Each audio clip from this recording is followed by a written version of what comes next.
Yo, yo, yo, yo, yo, yo, yo. How are you, chat? What's going on? Welcome in. Welcome in. It's the final stream of the week. Sorry, a little bit badly organized today. I've not even had a shower, which is terrible, but I have done a lot of work. I've got a lot of stuff done. Oh my god. How are we all doing? How are you? Welcome in, everybody. We got some amazing people in the chat already. We've got Luna, we got Sneaky Sid, hello, we got Ninny, we have got Steph, we've also got Middle Earth Marxist, we've also got Prince, it's good to see you, I hope your knee is doing well. You're saying that you've had a busy week, so I'm assuming that means you're getting around quite a lot. Luna is here as well, poor boy's soul, hello, hello, hello, hello. The jacket is off, yeah, it's at that time of year where it's like, it's getting cold, it's getting hot, hot and cold, whatever, you know what I'm on about. How are we doing, everybody? Thank you so much, everyone who made it to the very hastily prepared premiere of the Twitch Clips channel earlier. Really appreciate that. Crazy that we managed to get about an average of 7 viewers to that with, what? Half an hour's notice, 15 minutes notice. You're all legendary. Thank you so much for being super fans. You're really, really cool. And I have the video linked at the top of the chat. If you've not seen it, go and check it out. It's me talking about Zack Polanski, various little bits and pieces of UK politics. You know, it's a cosmic gumbo of politics, of you know, a little bit of the stream, but you know, the clickbait is the Zack Polanski name. It's got the name of someone in it. Hopefully that's going to attract some attention to the video, and therefore some attention to the stream, and it will grow the stream, and more people will be here and join the community, etc. Yada yada yada. There you go. That's the whole reasoning behind it. So that's what I've been doing today. Yesterday I did a tiny bit of work as well after the stream. But mostly spent most of it in bed watching Smiling Friends again. I support Polanski because I want bigger tits. Yeah, exactly. It's really important that you do that. Is the UK a fun place? I heard they have, like, actual sidewalks. You mean pavement? Is the UK a fun place? Not really. That's not... Nah, not gonna lie. No, it's not. I mean, yeah, of course it can be if you have, I don't know, if you genuinely have friends here. Is it more walkable than where? I don't know what frame of reference you've got. So I wouldn't, and I've not really been out of the UK, so I don't really know. You also asked earlier, poor boy soul, do you prefer Ms, Mr, or Mix? I'm as cisgender as they get, unfortunately, so it's a Mr for me. Chief export is misery, that's true. Disgustingly humid in the summer, freezing in the winter, packed full of fascists. I wouldn't say it's packed full of fascists. I would say there's a loud minority of fascists who, because they control most of the wealth in the country, they get to dictate the narrative about what our country is like. There is such a disparity between what politicians say on the internet and what is happening outside. There is a lot of people willing to be complicit. Yes, that's absolutely spot on, Sid. Yeah, that's absolutely spot on. Hello, Steph. How are you doing? America, we ain't got any sidewalks. Yeah, no, it's definitely more walkable than America, yeah. Definitely more walkable than America. No, it's not your bad, Sid. It's the fascists' bad. Fascists will make people think like that, right? You know what I mean? So, hang on, let me just do this. Okay, there we go. That's better. That's where I'm normally at.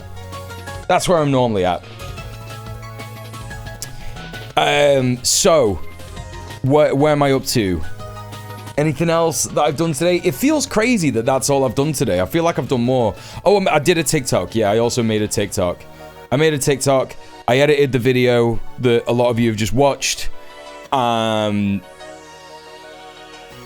that's it. It's the last day of work for me. I'm going to be doing some more stuff later. Some Red Planet stuff that's secret. Shh, you can't hear about it. You're not allowed to hear about it. You might be able to get some updates if you join the Red Planet Patreon. But we got a bunch of stuff in the stream to talk about today. We got loads of news. Like, so much news happened last night. Like, after I finished the Trash Bingo stream, I was like, what the hell? There is so much that is happening.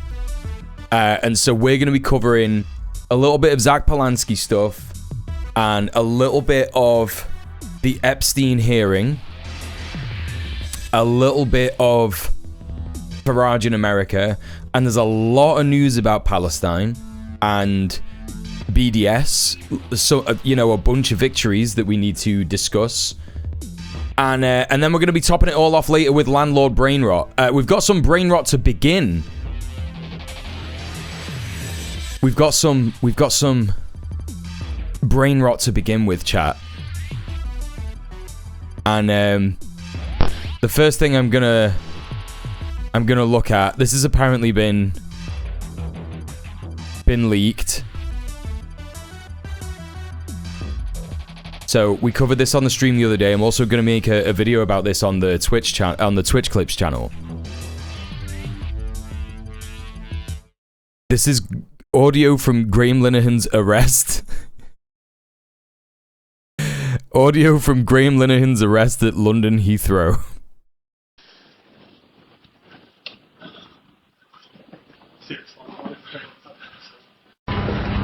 Before I explain what's happening, let me... I just want to say first of all, Chris, which is starting me at the moment. Yeah. So I'll tell you who we are. We are police officers from Heathrow Aviation Police Command. Whenever somebody flies to or from Heathrow Airport, they get checked against the police national computer system. Okay. If somebody's shown us wanted, we are the ones coming to take it to the police station. What are they wanted for? So you are shown as wanted. There are captions. I'd come back to attend the trial. I'll tell you. I'm on trial on Thursday. I'd come back to attend it. You're only wanted in this case. As I said, you need to take it from point A to point B. So you should What do I want? You should have wanted for Twitter, so X, formerly known as Twitter, but now X. It is alleged that on the 19th of April 2025, you published a post on X that was deemed to be intended to stir up hatred, insults, violence on the grounds of sexual orientation. What was the post? I'll tell you the post. You sure you're enough man? Fucking comedy writer, Rob Father Ted. You fucking idiot. He loves to do that. I'm the fucking comedy writer of Father Ted. Like, there's going to be, like, he's going to assault a member of the public, and while he's being arrested, he's gonna be like, I'm the comedy writer of Father Ted. We do it this way with everyone. Just it's just disgrace. I understand it's frustrating. He really thinks that, like, having written a comedy, a well-performing comedy, like a well-selling comedy. Sure, it did very well. We've spoken about it before. It's a very funny comedy. It's hard to watch now because of Graham Linehan's association with it, and also he's in a couple of the episodes. And also, yeah, it was Arthur Matthews who fucking did most of the jokes, right? We are here just to take it from point A to point B. But he's like, yeah, that means that everyone should pay me like an extra amount of respect. And it's like, nah, dude. I mean, I'm not gonna lie. I don't think the cops do exact the law in an unbiased fashion. We know that that's not the case. However, you don't get special treatment because you did a silly Billy comedy in the 90s. Going anywhere with you guys. So using the name Linehan, you tweet X, you sort of violence against trans people by saying they should be assaulted. The actual tweet did say, if trans-identified male, if a trans-identified male, Yes, which is against the law. Just violent, abusive violence. Yes. Call the cops, and if all spells, punch him in the face. Yes. This was the tweet. We're talking about abusive men going into women's toilets. So That's what we're talking. Oh my God. He is so brain rotted.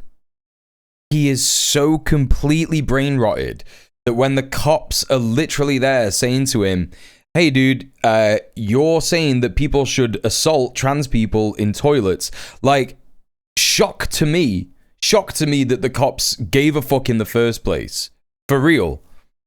But they're there and they're saying to him, this is what's happened, and he's like, no, this is abusive men. You're under arrest. Holy shit!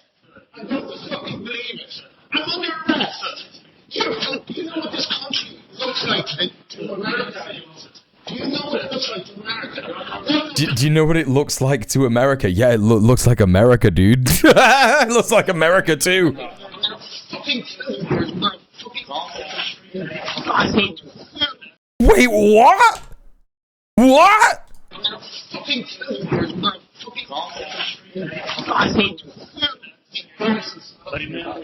I'm going to sue you into the ground. I'm going to sue you into the ground. Maybe he didn't say kill. Maybe he said sue, but it sounded like he said kill. I'm going to sue you into the ground. He also thinks he's in America because he keeps saying, I'm going to sue you into the ground. Dude, do you know how many people have tried to sue the cops in the UK? Do you know how many people have done that? How dare you? I'm going over here so people are fucking seeing. Sir, calm down. I won't calm down. There's no need for it. There's no need for it. There's no need for it. I'm Calm calming down. down. Yeah, calm down. Calm down. How dare you? Give me my phone.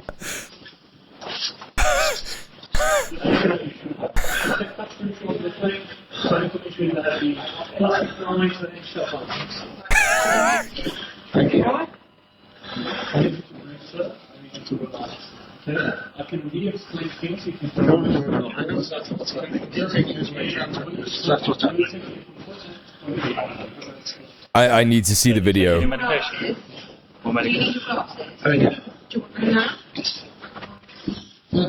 Now I know why his blood pressure went to stroke levels. It wasn't because he was scared. The way that he has been spinning this when he's been talking about it is that he was so scared that his blood pressure got to stroke levels. And actually what it is he got so mad.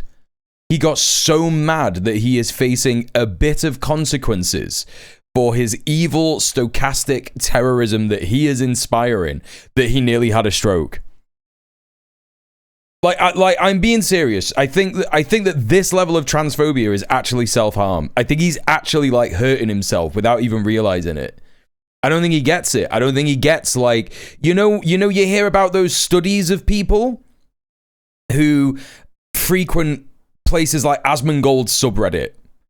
And there are surveys of people who are doing that, and it says, how do you feel about life? How do you feel about yourself? How do you feel about this, that, and the other? Do you have suicidal ideation and stuff like that? And it's all like overwhelmingly in the 100%, like way up there, of people just hating themselves and having bad health problems and not having any friends, and they keep looking at this hateful shit. They keep exhibiting this hateful behavior, and they have health problems because of it. And it's like, yeah, damn dude, like I think that hating people in this absurd fashion it is so harmful, like, to everybody. It's more harmful to the marginalized people that it affects more directly, right? But even to people who are doing it, like, he doesn't even realize.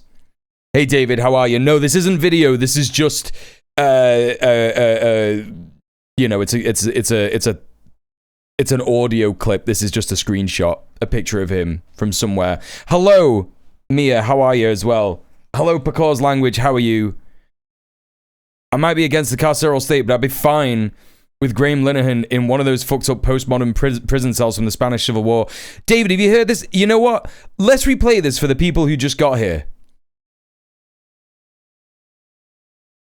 Let's replay this for the people who just got here. Yeah? Yeah, this is, yeah, Silence of the Lambs. Yeah, they're saying that he's like Hannibal Lecter. So this is audio, just in case anyone doesn't know what this is. This is audio from the... This is audio from when Graham Linehan got arrested at Heathrow Airport. I don't know who's recorded this. I don't know if it's the cops. It's an unlisted video on YouTube. I can give you the link if you want. It was shared by Sisters Uncut, the activist group from London, who are a feminist activist group. Let's just give a shout out to the 27 Club. If you don't follow David, you really should. He's a legend.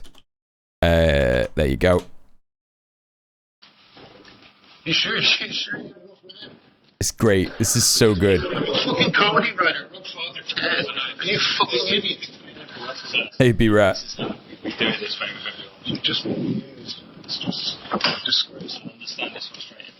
We are, like my colleague said, we are here just to take you from point A to point B. We have nothing to do with the investigation. I booked the whole town.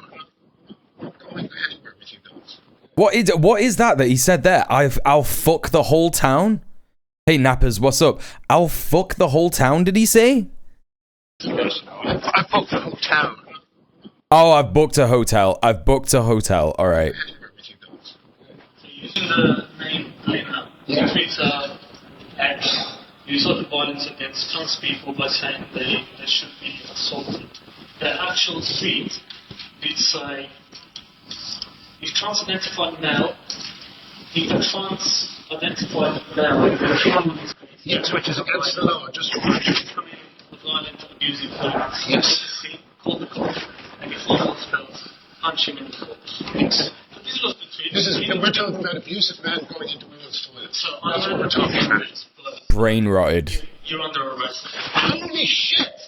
I don't fucking believe it. I'm under arrest. You know what this country looks like to America? You know what it looks like to America? No, just put me under arrest. Anywhere have you been arrested? I'm gonna fucking kill you. I'm gonna fucking I need to sue you. I'm gonna sue you into the ground. I'm going to sue you into the ground. I'm going to sue you into the ground. I'm going to sue you. I'm going to sue you all. Fucking bastards. How dare you? How dare you? He 100% says kill first. Yeah, not sue that first time. He does says I'll kill you. He does say that. It sounds like he says I'll kill you. My man's a fucking psycho. I just don't know if he should be allowed to be in public at all. Sir, calm down. Calm down. There's no need for it. There's no need for it. No need for it. Calm down. Calm down. Calm down. Sir. Give me my phone.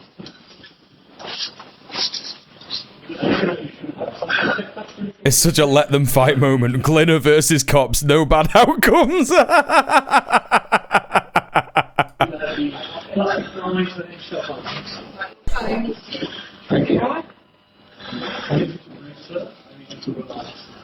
Like this is the key moment, chat. This is the key moment. Like what we're hearing right now is Glenna closest to having a stroke that he may have ever been in his entire life. And it's funny as fuck.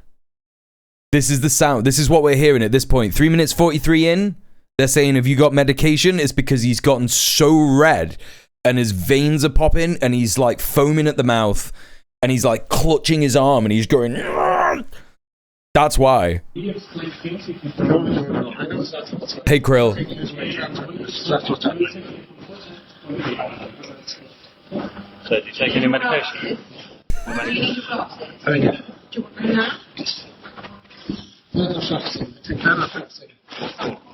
For depression because I've been fucking hounded by trans activists for 8 years. And then you guys are working for them. You fucking idiots. And say you're very nervous. I'm fucking infuriated. You scumbags are working for fucking assholes who go into women's toilets. Jesus, so enraging. Look at the person who comes to you. It's just so wild. Like, this is how, you know, yeah, like if anybody threatened a cop like that, they would get the shit kicked out of them. The only reason that he didn't get the shit kicked out of him is because he's Graham Linehan. That's literally the only reason that they didn't do that.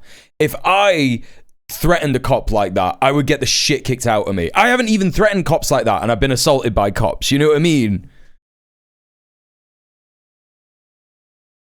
He did say the pigs are working for trans people. Yeah, he did. He's mental. It's crazy. Please let go of me. I'm not going to kick off. I'm so fucking angry that you guys are being used by a bunch of incels, a bunch of fucking men who go into women's toilets. Incels. He's calling trans people incels. You know what was just said to me? Men cannot go into women's toilets. But like, this is the transphobe brain rot, right? Because he's completely detached from reality. He's trying to say to cops, like, when he's being arrested, he's just lying. He's just chatting rubbish. He said the divorced king? Oh, said the divorced king. Yeah, he is the incel. He is. His wife left him, and I'm fucking her. And that's why I got banned off Twitter that one time. He's so detached from reality. He's like, the pigs are working for trans people. There's like a shadowy cabal of trans people. It's just fascism. He's got that entire Nazi logic to himself. But also, he thinks that there's like, he's desperate to sound like a feminist, so he's like incels. He is a voluntary celibate. That's true. He could stop this at any time. Yeah, the question is, would he be able to recover? Hello, Mr. Dank. How are you? We're just listening to Graham Linehan get arrested. So if I say something is going into a women's toilet, they should be allowed to kick up a fuss or kick him in the balls. That's crazy, dude. He is getting arrested. The police have been like, this is why we're arresting you, because you're not allowed to incite violence against a protected group. And he's like, no, I should.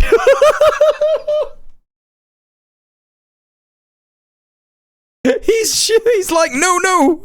I should be allowed to do that. I should be allowed to break the law. But once you go to the police They station, don't have an opinion. What about your wife and kids? you will be asked about Would you let your wife go into a space? Would you let your wife go into? Would you let a man go into the toilet? He can't even talk. I mean, this is what happens when any kind of fascist gets arrested, right? Like, Lucy Connolly was exactly the same. Lucy Connolly was talking about, oh, you know, I got some bad legal advice, and when the cops arrested me, I was just like, yeah, I did it. Like, they don't know what the fuck to do when the cops are involved. He just doesn't even know what the fuck is going on. They don't know why this is happening. They don't understand, like, the legal process. They're like, no, I should just be allowed to say anything. I should just be allowed to, like and also that highlights the disparity between what they say to everyone about there being a two-tier policing system and the actual reality of the two-tier policing system. Because whenever they get arrested, they're so shocked. They're like, what? And then they come out and they're like, two-tier policing, lefties get away with everything. It's like, you don't live in reality, bro. You live in like a weird Twitter universe that isn't real. It is so mad, man. What, are you the fucking country? Are you the fucking... No, hang on a second. You will not walk me through a British airport in handcuffs. Unless you can calm right down. I will calm right down, but if you cuff me, I swear to God I'll be a problem. You don't fucking cuff me. For standing up for women's rights, don't cuff me. You need to calm down. He's not tweeting, but he's not logged off. That's true, Valhai. Incapable of logging off. You know, he really thinks that he is this champion of women's rights. Like, he actually believes it. He actually really believes it, doesn't he?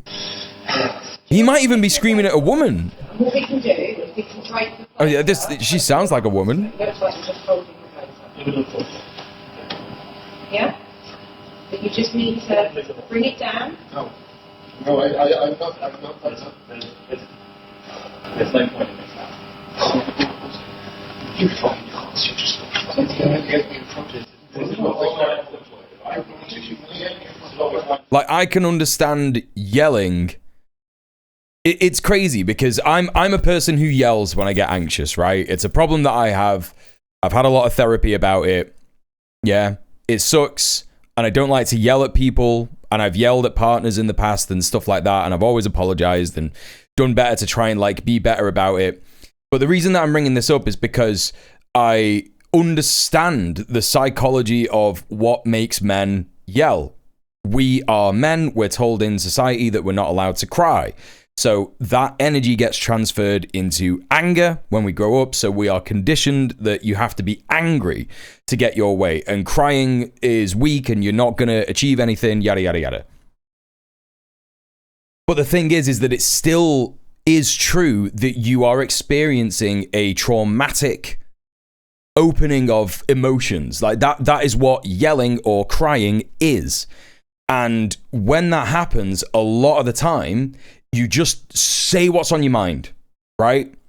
Like when I yell, if I've yelled at my partner, or if I've yelled at someone, I'm like, you're doing this and you're doing this. And it's things that I've been thinking in my head for like a bit, but I haven't said out loud, right? And that's what's happening. Like he's yelling, and this shit that's just in his head that he thinks all the time is like, right? It just comes out. And it's like, that's crazy. He is wall crawling. Yeah, he's fucking like trying to get out of this impossible situation. And that's what anxiety like does to you. It's like you don't know what's going to happen. You're in a situation that you don't know where you're going, or like, that's why he's yelling about being cuffed. I mean, it's horrible. It's inhumane being cuffed. It's disgusting, getting arrested, all this stuff. But, Graham Linehan is showing his true colors in just yelling at people, like being so loud. But, it's not just the yelling. It's the fact that he's not in reality. Yeah, there's just nothing else in his head. It's crazy. Do you think if you put idiots walking along with me, do you think if you're walking along with me, you're going to be arrested? He's like, I can't look like I've been arrested. He doesn't want the press to see. Just do it before people get arrested, for vulnerable people, for pretty much anyone who gets safeguarded. Look, if I promise to come down, wherever you're going, will you please not do it to me? Well, no, put the cuffs on, you little fucking win it. We're going to give you a few minutes. We're going to discuss an alternative. Okay. I'm just mindful that you are shaking. I know, because I can't believe it. I I can understand your frustration. Can I call my criminal lawyer Daniel, because he knows what's going on? Can we, let's, before we start doing things like that, you will get the opportunity to do that. I haven't got an issue with that at all. Okay? Yeah, they actually helped him out. Of course they did. Because, like, they know who he is. They will have been briefed by the station. That's the whole thing. Like, that's what he doesn't understand. He's like, oh, these people have seen a tweet and they're arresting me. That's how the police work. No, the inspector at the fucking station will have been like, right, lads, you're going to arrest Graham Linehan today. He's a public figure. He's probably going to make a huge fuss about it. This is what you've got to do. Don't hurt him. Don't beat him up. He's not one of the paws. He's gonna, you're not gonna be able to get away with it. People are gonna see it.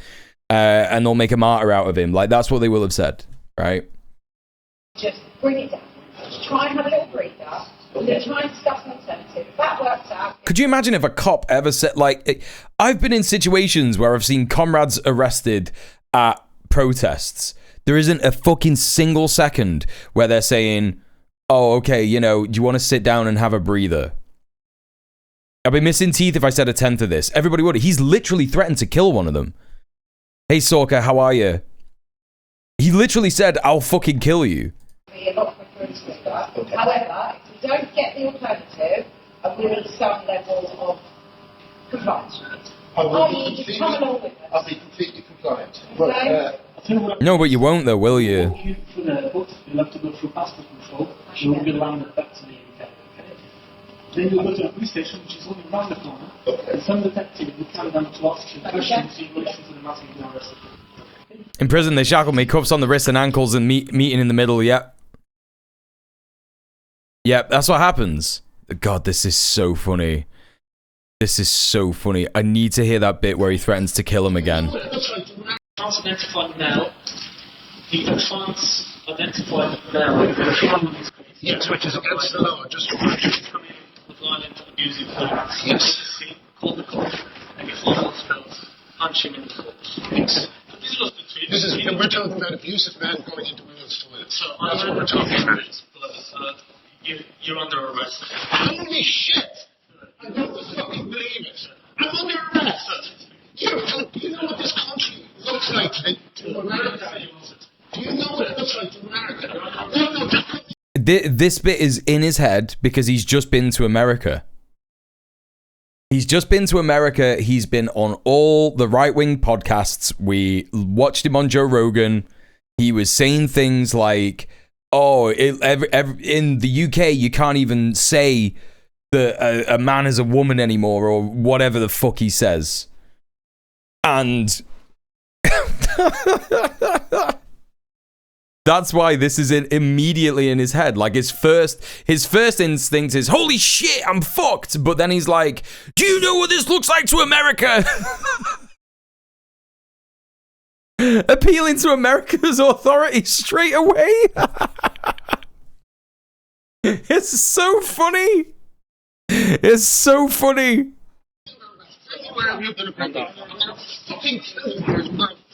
He does say, I'm gonna fucking kill you, doesn't he? He does say that.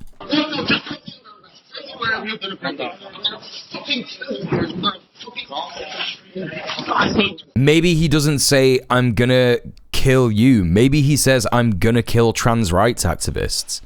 Maybe that's actually what he said.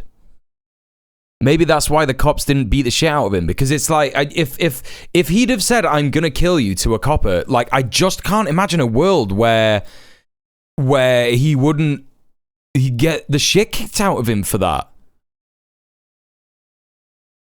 Right? Like, that must be what he said. It must be.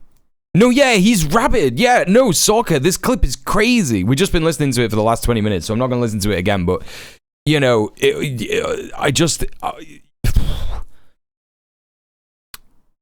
obviously, the cops are not going to be bothered about him saying, I'm going to kill trans people, right? They're not going to care about that because they're fucking fascist scum. But I don't know. They'll record it and use it as evidence. Maybe, you know, they're not going to care about this kind of a case alongside a case like, you know, a pro-Palestinian activist being done on terrorism charges for holding a sign, right? You know what I mean? Because the police probably don't give a fuck about trans people. I mean, we don't even have to say probably, right? We know that. Here's the video. I don't know. Give it a no. You're right, Mia. You're right. Yeah, there is instances of fascists yelling at cops and threatening them and stuff. They do get away with it. You're right. You're right. You're right. You're right. You are right. They're on the same side. That's it. That's all it is. I think it's so funny that the person who's uploaded this is Dr. Drangus. No description has been added to this video. This has just made my day. He got so angry he almost gave himself a stroke. Best material Glenn has come up with in ages. Hannibal Fector. Oh, these comments are great. About time he got held accountable. Yep. Professional help ASAP. Yeah, no. I mean, he does, but well, yeah, whatever. If you watch those US body cam videos, Graham's no difference when any of the suspects featured threatening to sue the police, which the cops shrug off. Yeah. I'm so happy for him. Maybe he'll finally learn that obsessing over trans people for no reason has consequences. Thought he would have figured that out when his wife left him, but nah, yeah, he's not going to learn anything here. He's not going to learn anything here. Oh, that's crazy. At least with prison, he got his Oshi J.K. Rowling to talk about him. It's got 1.6 thousand views. All right. That's the first bit of brain rot that we're looking at. What else do we got here? Oh, this is about RFK Jr. Here's a little bit about RFK Jr. I don't know. We haven't really watched too much RFK Jr. on this stream. But I think that this is a hearing. Yeah. Chat. Speaking of actual brainworms, speaking of transphobic brainworms, how many of my chat, put a 1 in chat if you've heard RFK Jr. speak. Obviously, I'm sure most of you are aware that he's not well mentally and also physically because he drinks like colloidal silver, right? Right, most of you have fucking heard it. Okay, shit, all right, fair enough. I wish I could put a 2. Naptake hasn't. All right, there are some people who haven't heard him speak. Yeah, he does all that like homeopathic mental shit, sneaky Sid. He like drinks colloidal silver, he drinks bleach, all that nonsense. Like he's just crazy. He's just, you know, and Trump was like, put him in charge of the CDC. You know, hello Sawyer Enjoyer, hello Eric the Red, hope you're doing well. Don't worry if you want to keep lurking, I'm not going to make you chat. He works out in tight blue jeans as well. Yeah, no, it's crazy. Let's, yeah, he's a raw milk weirdo as well. You guys in the UK know what the garbage disposal is? No, what, like the sink? In the sink? You mean like a garbage disposal in the sink, like the thing that it like mashes up your rubbish? You tell the head of the CDC that if she refused to sign off on your changes to the childhood vaccine schedule, that she had to resign? No, I told her that she had to resign because I asked her.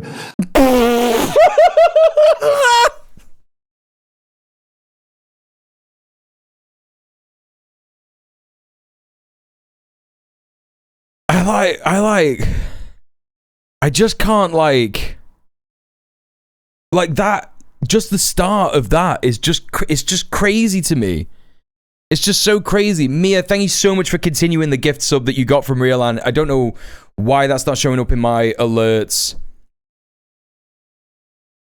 but thank you so much. Welcome. Thank you so much for continuing the gift sub. I really appreciate that. Thank you for subbing. It's just like someone dropped a fork in the garbage disposal is, in my opinion, the most apt description of his voice. Yeah.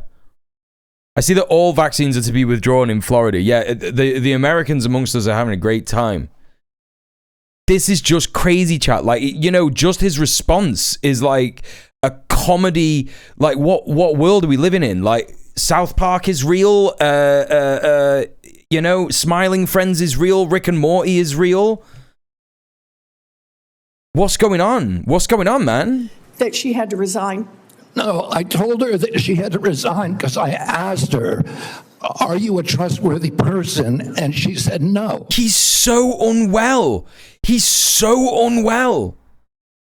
Not a well person, A, looks like that, or B, sounds like that. What the fuck, bro? So if you had an employee who told you they weren't trustworthy, would you ask them to resign, Senator? So, I'm sorry, but this is not what she has said publicly. She has said I'm not. Is he gonna die? Is he gonna die on the stand? I can't even concentrate on what he's talking about. I can't even concentrate on what he's saying because he's just like, looks like he's gonna die. About that. So you're saying she's lying? Yes. Every conversation I had with her, there were witnesses. Let me get this straight. This is the same person that less than a month earlier, you stood next to her and described her as unimpeachable. And you had full confidence in her, and that you had full confidence in her scientific credentials. He's going to say he didn't say it. In a month, she became a liar? Yeah, you should ask her what changed. And by the way, a month ago, you were voting against her. Oh, because you thought she was either incompetent, This guy is going to drop dead in any second. Any second.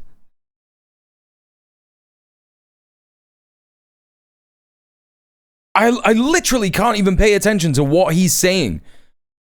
I'm like, how are you? What is happening, bro? Eligible or unsuited to the task. I voted against her because I was afraid she was going to bend the knee to you and Donald Was he smoking? It looks like she didn't bend the knee, so you fired her. Look, you're putting America's babies' health at risk, America's seniors' health at risk. He looks like if Warwick Davis grew up in Chernobyl.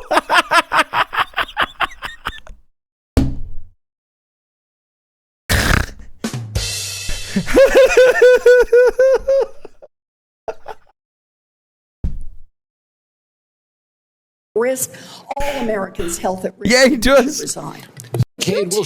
Oh, wow. Okay. Oh, man. I can't get over it. He does. He sounds like he's about to choke to death at any second. You know, this is the thing. It's like Sorka was saying, like, reality has felt surreal for a while. Like, this is the head of disease control. Him and Joe Rogan look related. They do. But maybe that's just steroids or some shit. I don't know. Like, is he on steroids? He's taking the same super Alex Jones brain pills or something. If it was a TV show, I would say it had lazy writing. Yeah. It's just like, what is happening? What is happening? It's the steroid family tree. Oh wait, I've still got Trash Bingus commands happening in the chat. Hang on. Let me get rid of them. Bingus. Okay, alright. Oh god, oh that's so funny. Holy fuck. I can't even... Just mental. What's this now that we got? I don't even know what this is. Oh yeah, chat, have you seen this? Chat, this is one of the best things I've seen in a long time. In a long time.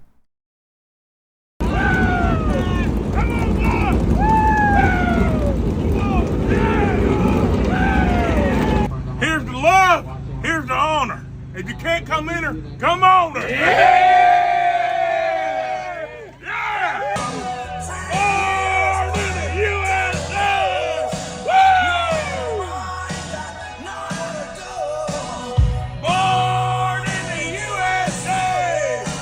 Hey, Suanna.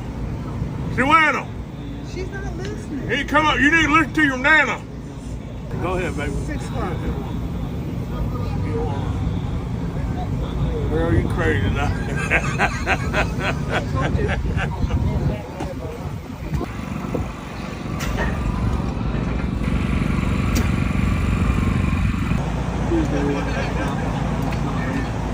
Hey, me ma. How you doing, baby? How you doing, baby? Good. All right now. I'm the back.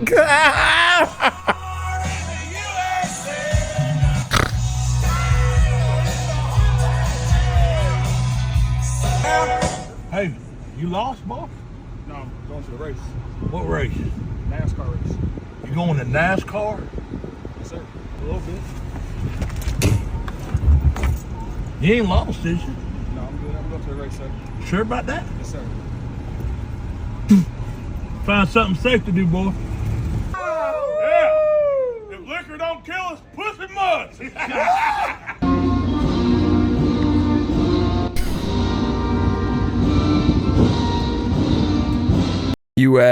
you notice anything, chat? You notice anything about this guy?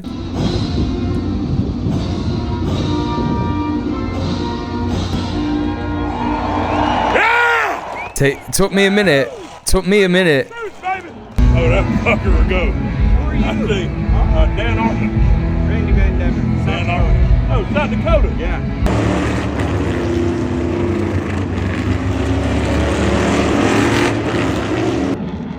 Damn right. Proud to be American.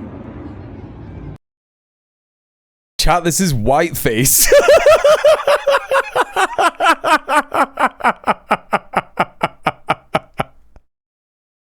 Chat, this is a black guy. I think it's this guy, Druski, maybe.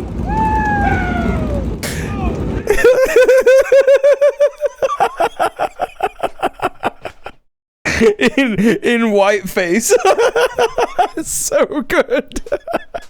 I was watching. I kept seeing this clip come up, and I was like, "What is happening? Like, is this just like someone was just following like someone was just following this horrible racist white guy around NASCAR, but it's just a black guy in whiteface."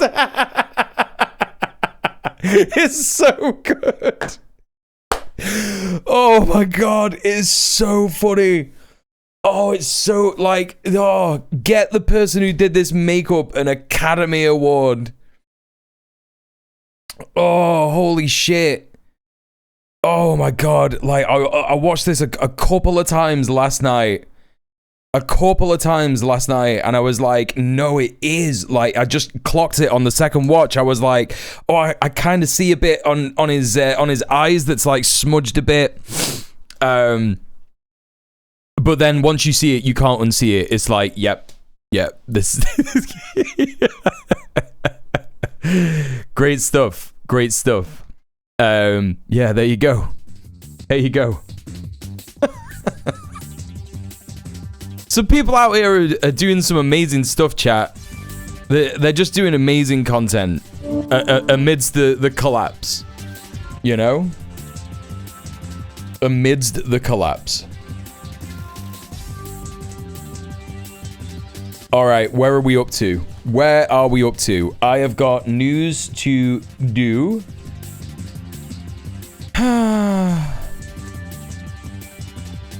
Pim Tool wasn't happy about it. Let's take a look at that. Pim Tool. I just wrote Pim Tool. Tim Pool reacts to Druski.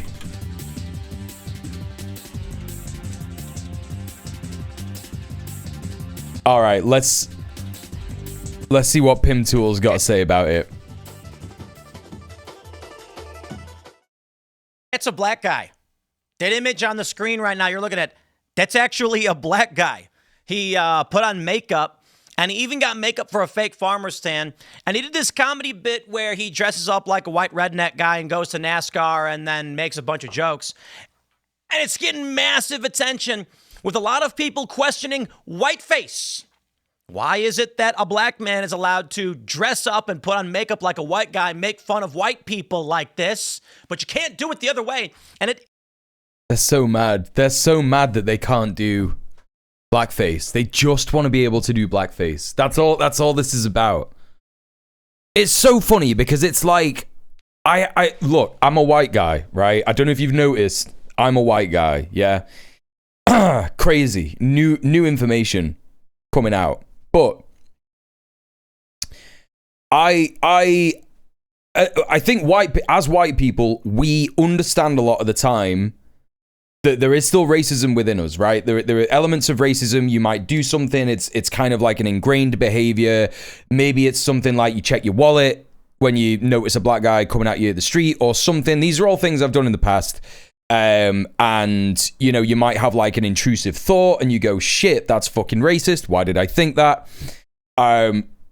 Like, you know, when I saw this and I realized it was whiteface, the only thing that came into my head was how good it is. Like, I cannot begin to tell you, like, it is just not, I mean, maybe it's because I'm from a different generation. Like, I have absolutely, like, zero zero desire to do blackface. I know that it's bad. I know it's insane. I know it's like one of the most offensive things that you could do. I would never do it. But these guys are just like, why can't we do it? Why can't we do it? Like, everybody knows why, bro. Everybody knows, because it's deeply offensive. Like, this isn't even deeply offensive. Like, if you think about it, like, let's say, I don't know, what is the most cartoonish, because the whole problem with blackface is that it was like cartoonish, bad representations of black people that weren't like even remotely true. Exaggerate, like completely over the top, exaggerated makeup that it doesn't even look like a black person at all. The way that they talk, all this stuff, overly exaggerated, extremely offensive because of that stuff. Like, this doesn't even come close to like that level of exaggeration. It just looks like a white guy. It just looks like a normal white guy. Right? Like, this is all it. Like, it's just, it's crazy. It's crazy. It's crazy that they're just like, why can't we do blackface? Just let it go, dog. Like, let it go. Is and always has been oppression Olympics critical race theory. What do you mean? What does that even mean? If you're an oppressed group, you're off limits. If you're punching up, that's A-okay. Yeah, That has been the ideology of the left forever, going back decades. Even the 90s, this was the case. Yeah. Comedians can say cracker. Yeah. I can even say it on YouTube. Yeah. But you can't say any racial slurs targeting black people because black. Then say it. Yeah, it's the thing that we watched the other day. Then say it. Go on, then say it. You want to say it? Then say it. From The Good Fight, right? Black people are the oppressed group. That's really funny. I don't know that actually. Go on, Tim. Say it. I actually think it's pretty funny. I'm not offended by this. I'm not offended by this. I'm not offended by this. I'm not offended by this. Funny. But here's the story. The New York Post is covering it. This dude's got like 60 million views on this video with people calling. The New York Post, famously racist outlet, the New York Post, saying racist portrayal of NASCAR fans. Shut up, dude. Shut the fuck up. Hey, Prince. Yeah, it must be great. It must be great to come back to content like this. Yeah, here's a 15-minute segment on my YouTube channel talking about why I'm not offended by it. A double standard. What are you going to do? You going to cancel him? I don't think you should. I also don't think Sarah Silverman should have been canceled because she did blackface before as a joke.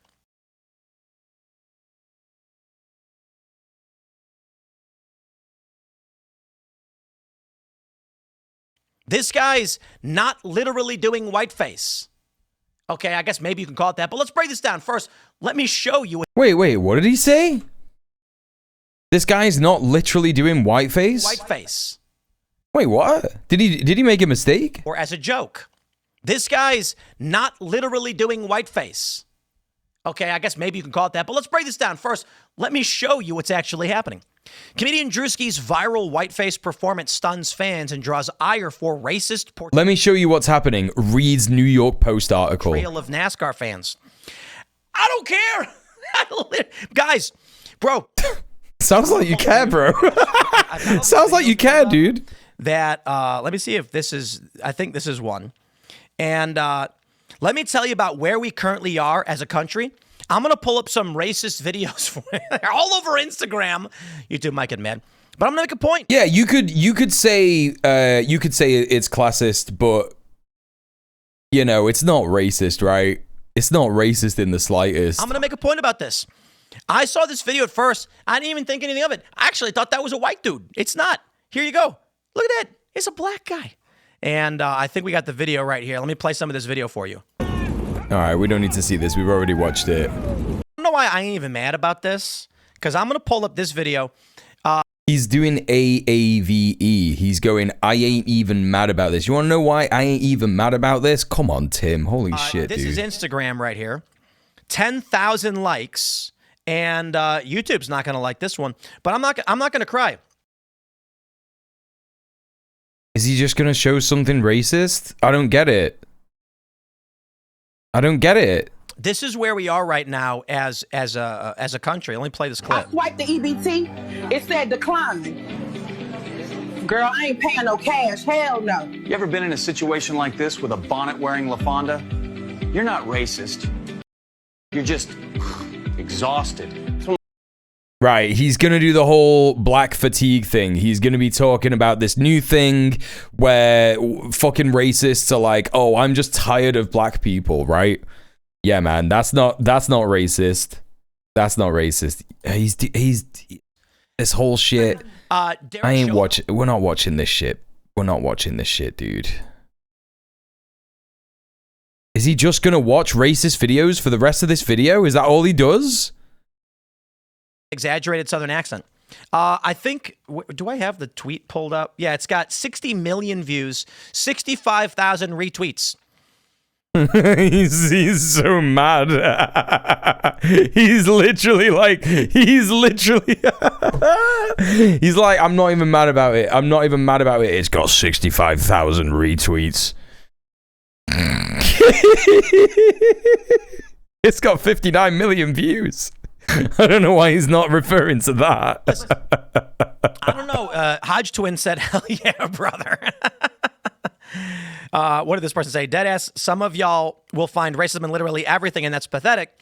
If you're really out here calling Druski racist, it just shows how slow and hypocritical you are. It's a classic Key and Peele move, holding up a mirror to white folks. What do you say?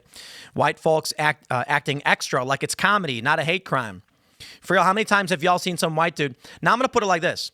Those videos... Yeah, just stop reading that guy's tweet. Just stop reading it. That's good, isn't it? Hello, Maracas Skullman, how are you? Not at all the point, but it's funny that a modern far-right hate their countries. The British, Canadian, and Australians all want their countries to be America, and the Americas want to be Hungary or Russia. Yeah, that is mad, Maracas, yeah. When I'm in a not understanding historical context, making things offensive, and my opponent is a right-winger, right? Nightmare shit. Is he saying...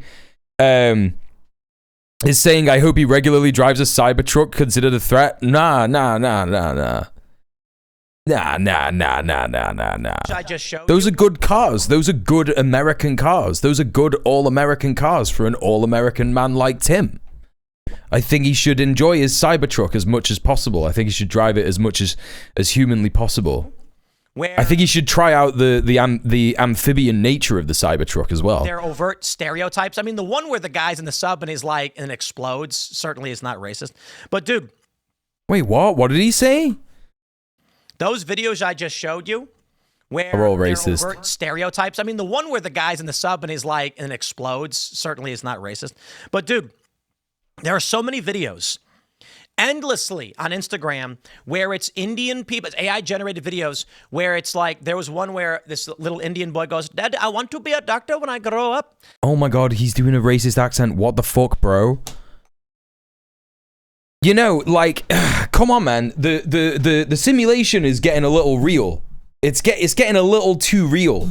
Do you know what I mean?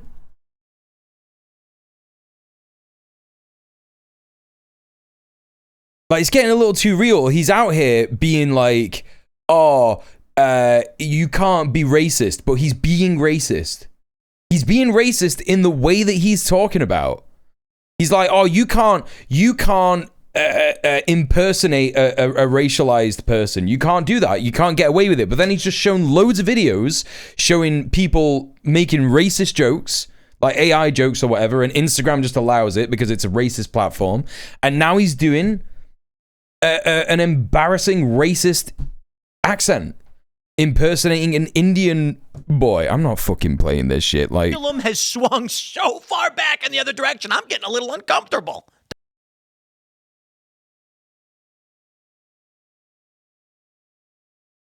It is the soy right. It is the actual soy right. To be completely honest, I ain't crying about it though. Yeah, but you are. You are doing that. What does this guy say? Notice how no white folks acted like you were. And why did you spit at the feet of black people? I wish you could go back and ask them how many times that happened that day. You treated them worse than a white person did, I assure you. Guess we can start doing blackface now. Dude, what someone said? Theo Von can now do blackface with zero backlash.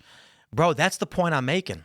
Okay. Theo Von actually said something like that. Or maybe that was about something else. I don't know. Hello, Beanie Gaby. How are you doing? He doesn't care, but he's uncomfortable, but he's not going to cry about it, but he's going to make a video about it. 10-minute, 12-minute video. 12-minute video, like, the majority of which was him watching racist videos. Like, that was the majority of the video. Anyway, fuck Tim Pool. What a little win it. We're going to go on to some news now, chat. We're going to take a look at some Zack Polanski-related stuff, and then we're going to get into Palestine update. There's a lot to update on Palestine, and then we're going to be having a little look at Farage in America. Apparently, Nigel Farage has been in America doing what some of his opponents on the right are calling treason, and what some of his opponents on the left are calling not treason, but very funny, and also he's gone too far. So we're going to take a little look at that, and then we're going to have a little look at the Epstein victims hearing and a little bit of news around that. So that's what we are up to. Chat, I've been going for about an hour and 10 minutes. Maybe you've got an ad if you don't have a sub, but please consider subscribing. We're at 14 subs for the monthly sub goal. That is over an eighth. Is it over an eighth? How many? It's like a sixth. I don't know. I can't do maths. But we're close to a quarter. That's at least true maths, isn't it? And Krill with a gifted sub to Mr. Dank. Thank you very much, Krill. You didn't have to do that. Appreciate that. Appreciate the sub. Appreciate the gifted sub. Enjoy your ad-free viewing. Enjoy your remotes, Mr. Dank. And if we hit the sub goal this month, I will be doing an eighth is 10. Thank you, Naptaker.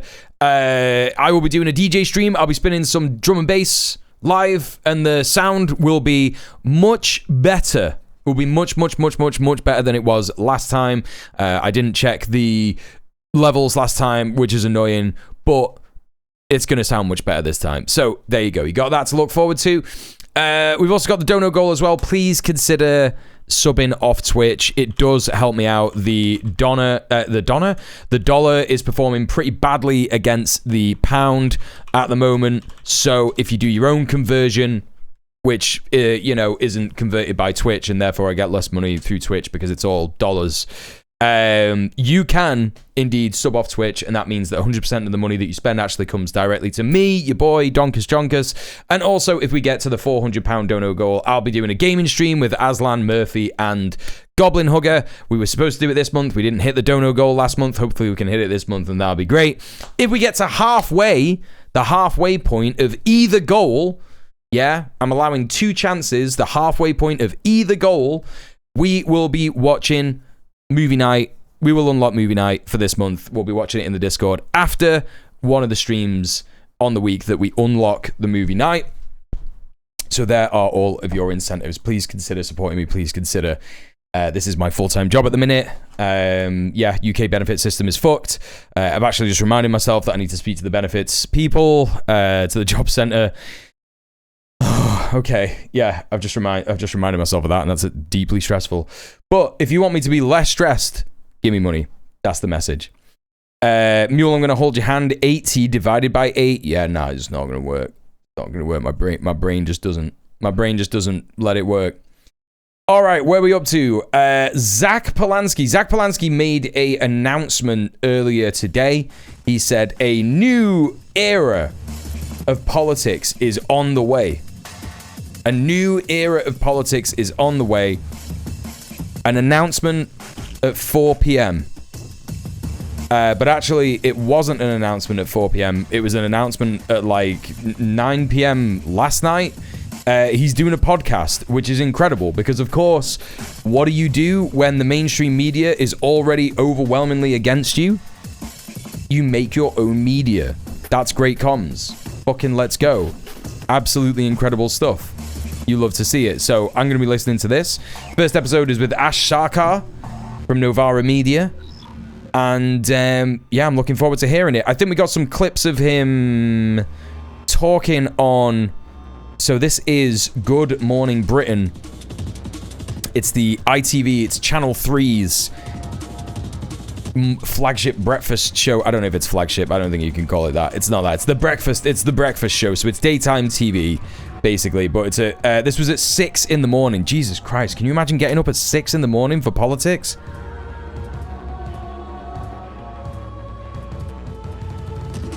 I think I've only ever done that once in my life, and that was when we went to Westminster with Greater Manchester Tenants Union to lobby the government to do rent controls.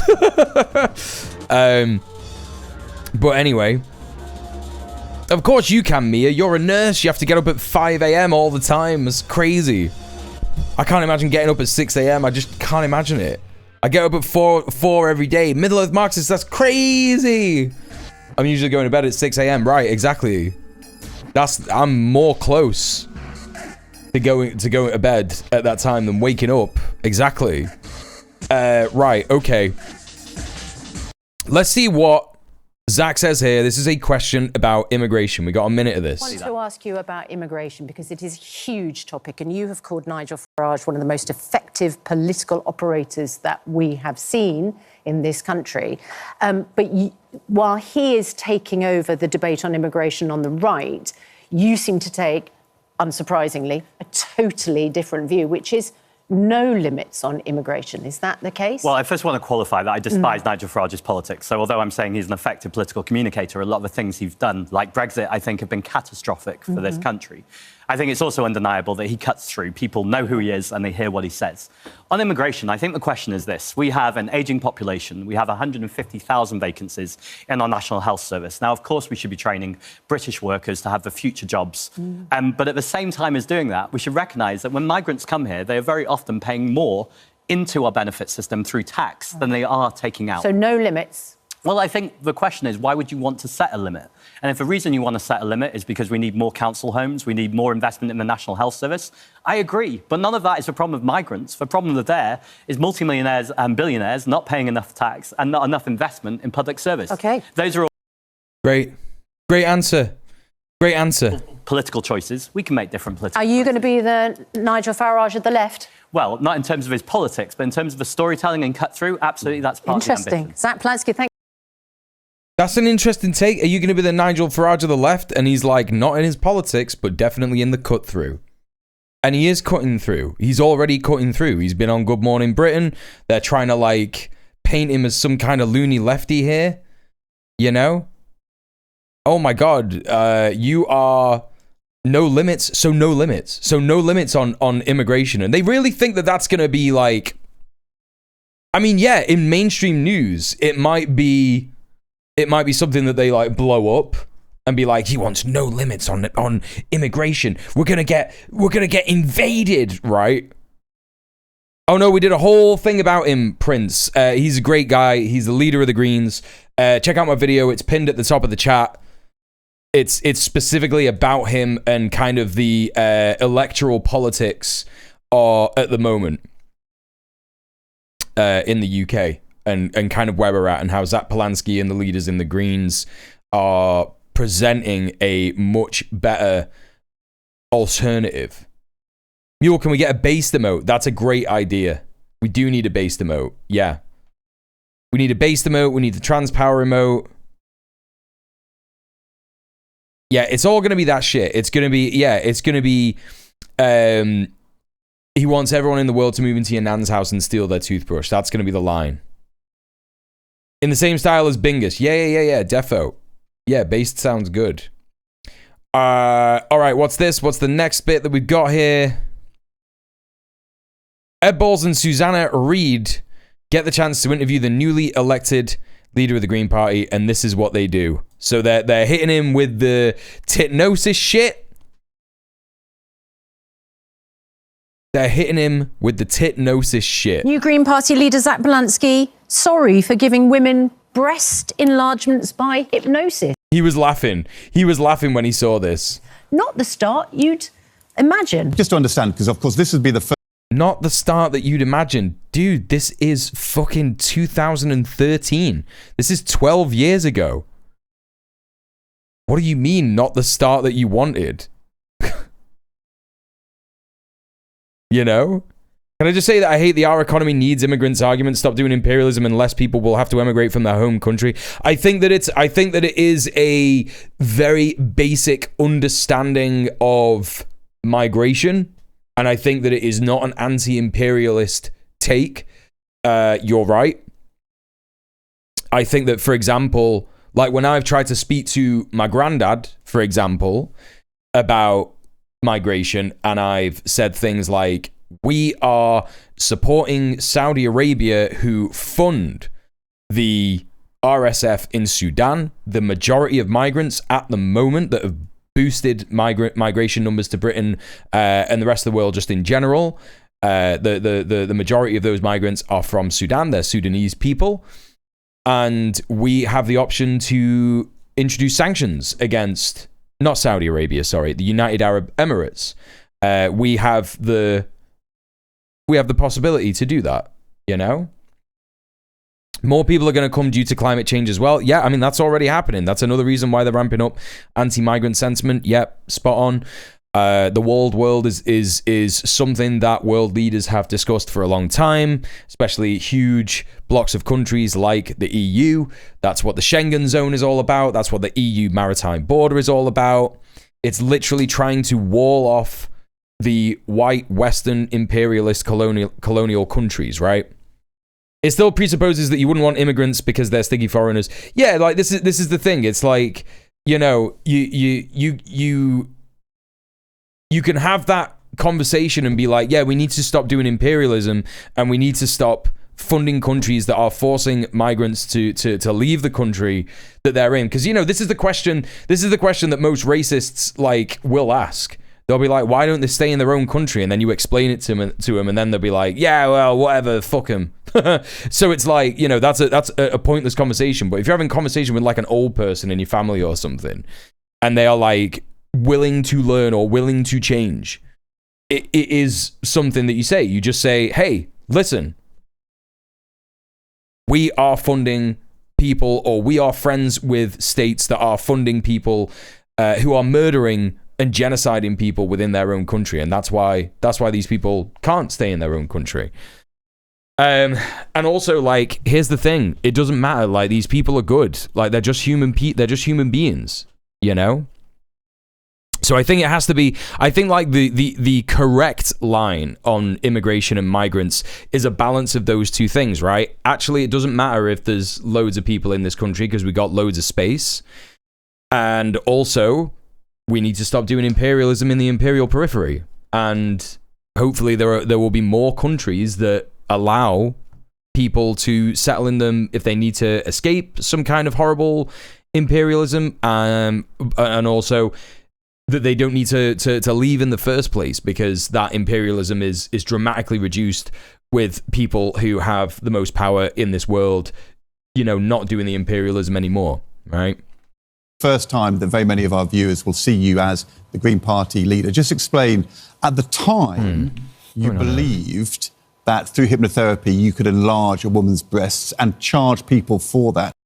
Breasts. What was your thinking then, and how did your thinking change? He's smiling. Subsequently. So categorically, you never believed through hypnotherapy you could enlarge women's breasts. I mean, but in the Star today, it says you admitted you carried out the bizarre practice at a clinic in Harley Street where you told women to picture themselves with bigger boobs. Did you say to women, you can imagine you have bigger boobs? No. Did you tell women to picture themselves with bigger boobs? This is such an absurd conversation. No. New Green Party leader Zack.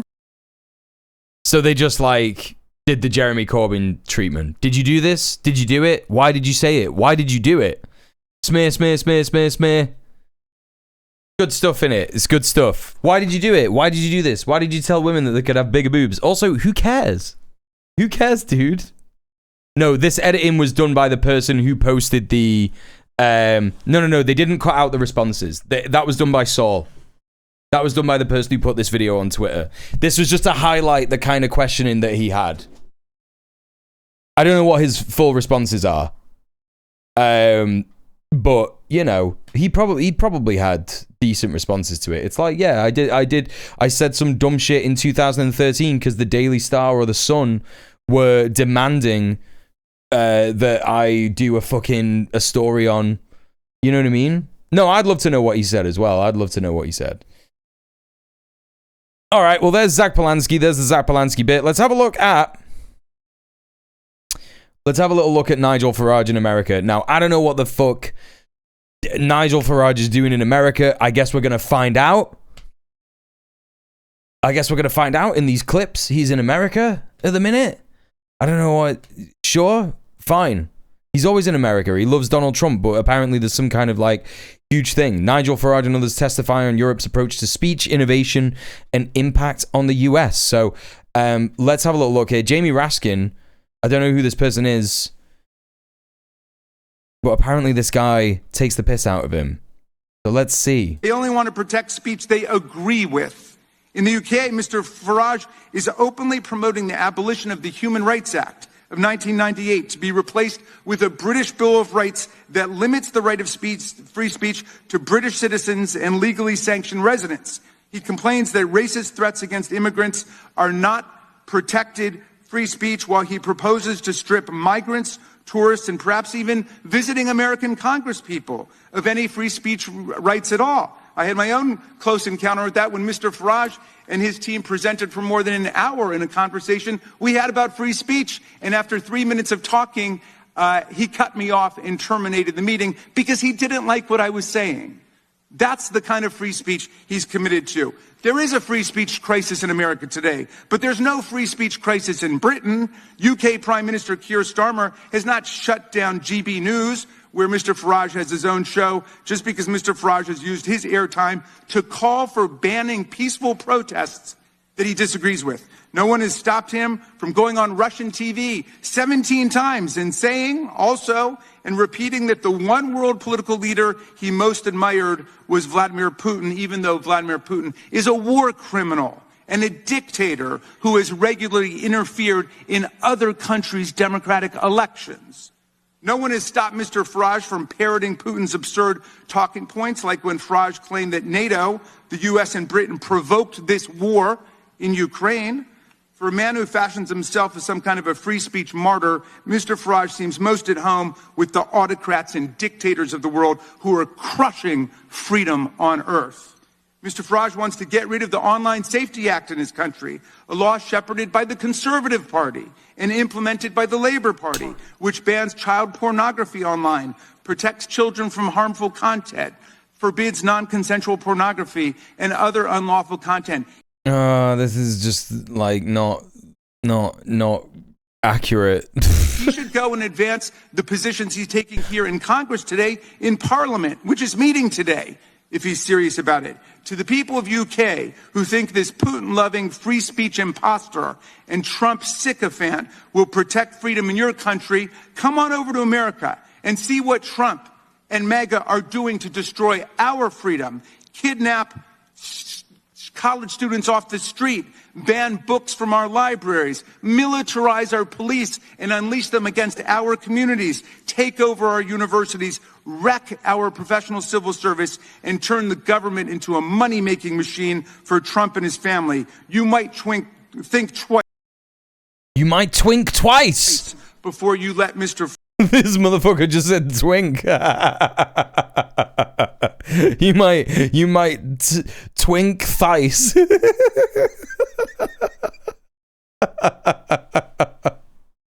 Oh God. Hi Apple Chips, how are you? Yeah, I mean, I agree, chat. It's not like the Democrats have not done any of this stuff, right? It's not like the Democrats haven't fucking banned peaceful protests. You know, Joe Biden, come on, man. We all saw Joe Biden and how he behaved around Columbia University. completely absurd nonsense. Yeah, what Mia was saying, like lib destroy, not destroy. Demolishes Farage. No, like, you know, kind of criticizes him with some correct information, some incorrect information, and also from a hypocritical political party. So that's that, right? I did see the law student that got nicked the other day. Yeah. Defend our juries. But hopefully there'll be some great news about that this week, because apparently there is the biggest civil disobedience protest about the prescription of Palestine action in the UK this weekend on Saturday. Apparently 1,500 people across the UK are going to hold a sign that says that they support Palestine action, and they might get arrested. They might get arrested. They might not. I don't know. Never twink twice. Yeah, I'm speaking from experience. Never twink twice. Don't do it. Just don't do it. They aren't worth it. Horrible, horrible people. Twinks.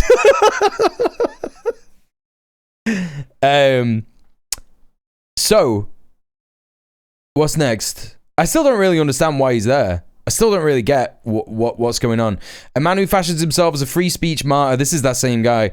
Mr. Farage seems most at home with Putin and the autocrats of the world. In Congress, he testified freely, calling the UK an authoritarian regime, but left before all members could question him so he could be on his TV show. Jamie Raskin notes that despite Farage saying he had to leave early, he's currently being interviewed by GB News outside. That's fucking hilarious. That's hilarious. I don't want to sound like civility lib, but man, do I really hate how much of politics is chronically online shit slinging. I don't think that's civility lib. I don't think you sound like that when you say that, because this is meaningless, right? It's meaningless shit. You know, you can have a go at Nigel Farage for being a fascist piece of shit. Like that's the position that you stand from. You don't cede ground to him by going and talking about the fact that, oh, he loves Putin, and like, oh, he said that, you know, here's one bit, you know, that I'm like not sure of, and chat, maybe you could correct me on this, but like, is he not right about the US and NATO tempting Russia with the war in Ukraine? That's like a thing that leftists have spoken about, right? That's like a thing. Anyway, it doesn't matter. He's a fascist, and you start from that position, and you're like, yeah, no, this guy is a hateful piece of shit.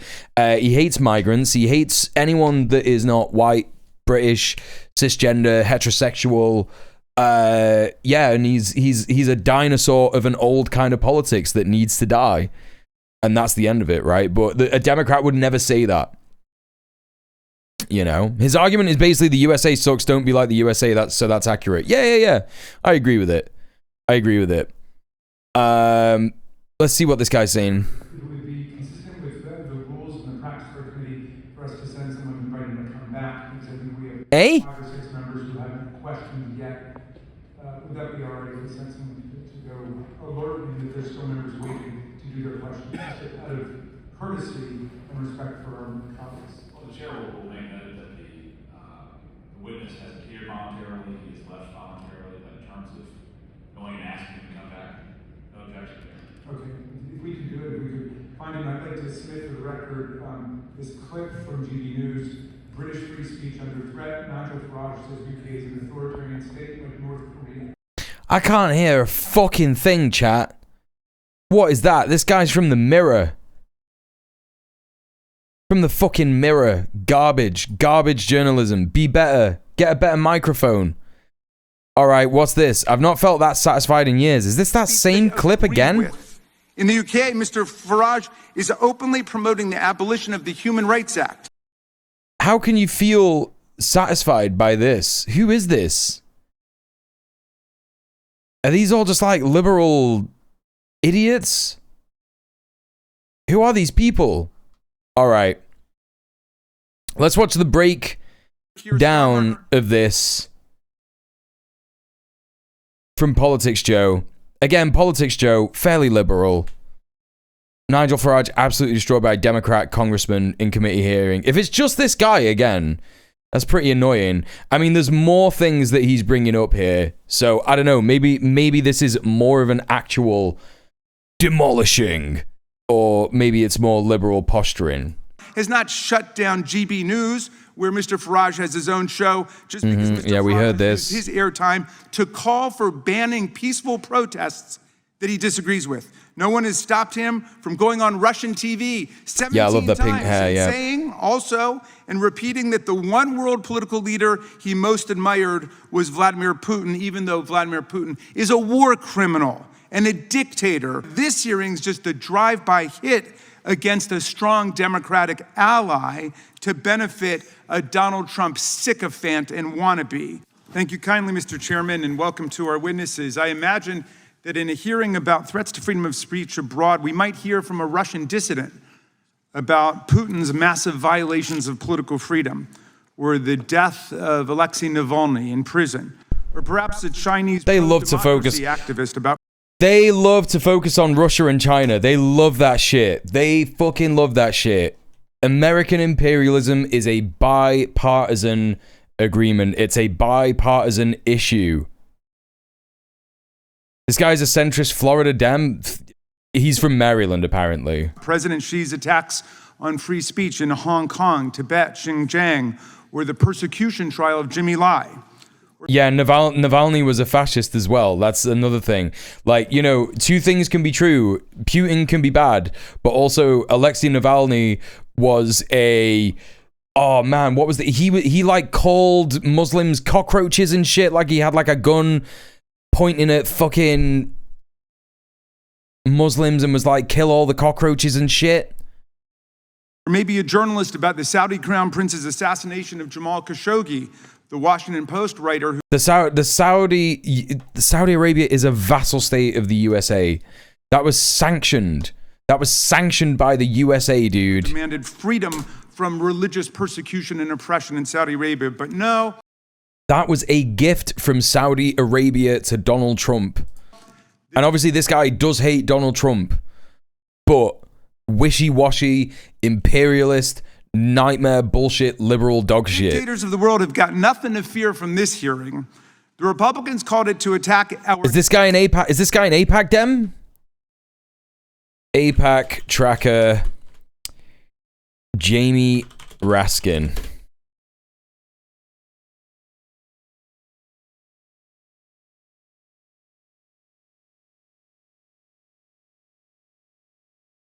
Yep.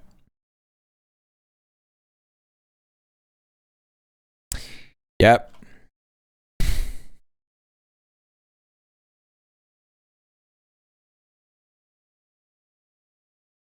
I hate these hypocritical piece of shits. I hate these fucking hypocritical, fascist, imperialist scumbags. They are like, thank you so much, Mr. Netanyahu. Thank you so much, Mr. Israel Lobby. Thank you so much for your blood money. Yes, I will vote to give more weapons to Israel. I will vote for anything. I will vote for literally anything. And this is as of March, you know?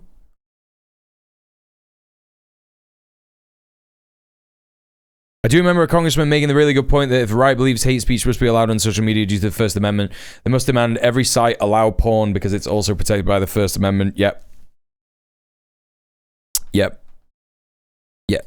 Yeah, it's good, yeah. Our Democratic allies in Europe. The star witness is not a human rights leader like Navalny, but a far-right... Oh my God, what are you talking about? A fucking human rights leader like Navalny who called Muslims cockroaches. Bro, I beg you. You can get fucked by the Israel, USA, lobby, fascist imperialist shit on your own time. You can get railed by those guys. You can get bent over and railed by those guys on your own time. You don't have to show it to all of us. Pro-Putin politician who leads the UK Reform Party, a party that has 4 members out of 650 members in the parliament. He calls England an Hey Omar, how are you? While saying that Vladimir Putin... He's just like Navalny in many regards. You're right. You're right. Is the world leader. Dems take more money than the reps because reps are cheaper to buy. Yeah. Well, this hearing mimics Vice Republicans, President J.D. Vance, who went to the Munich Security Conference in February. In the first 2 minutes of his speech, whitewashed the world's leading autocratic regimes, proclaiming that the threat that worries him is not Russia. It's not China, he said, but rather it's our European allies. Amazing. Republicans are promoting far-right parties in Europe. Like no, I just saw that on your TikTok, and I was like, yeah. I can call you Black Phillip if you want. It's up to you. Call you what you like. Call you what you like, lad. Trying to be good, bad mental health day. I'm sorry to hear it, mate. I'm sorry to hear it. Let's get some love in the chat for Black Phillip. He's a legend. Go follow me on TikTok. Reform UK and Rassemblement National Français and ignoring... Whoa, what was that? Fucking Francais? Reform UK and Rassemblement National Français and... The National Assembly of France? What is that like the far?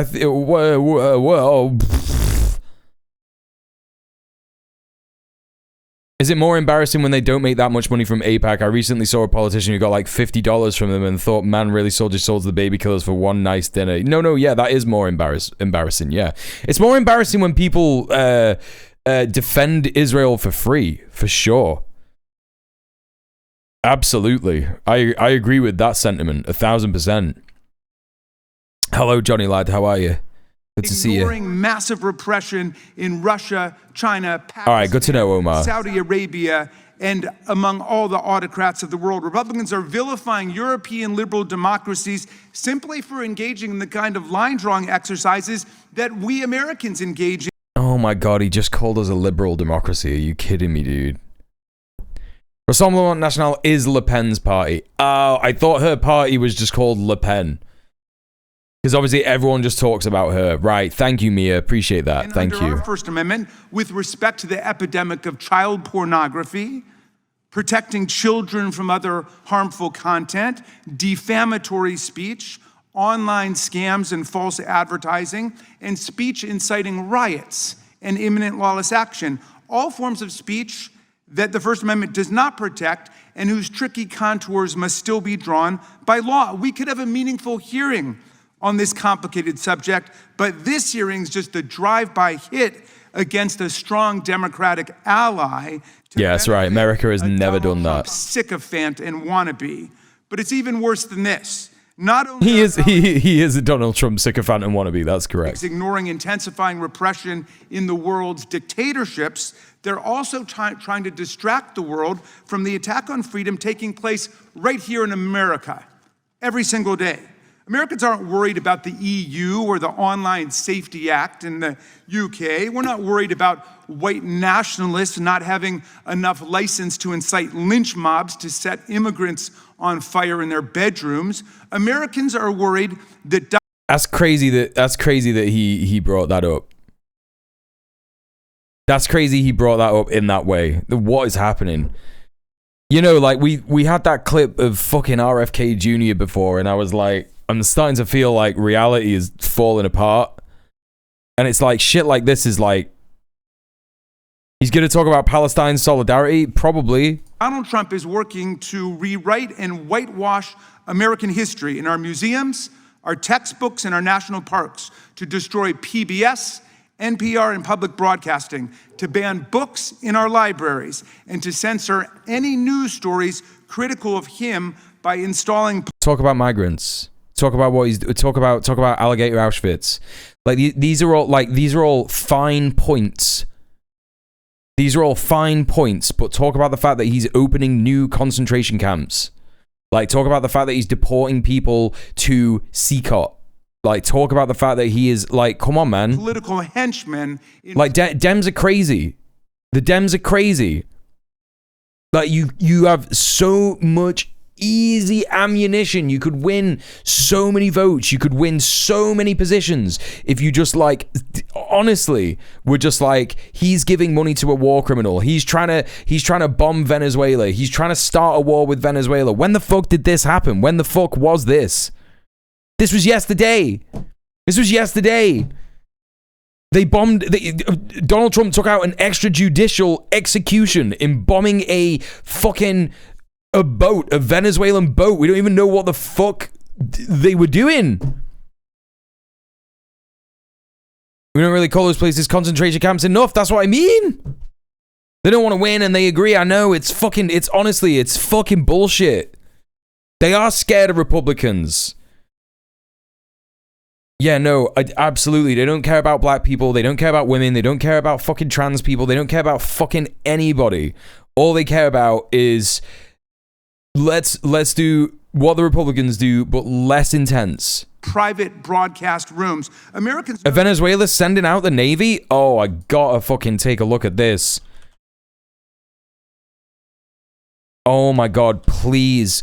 Please, I cannot tell you how much my cortisol levels need Venezuela to whip the fucking United States military. I cannot tell you how much I need that.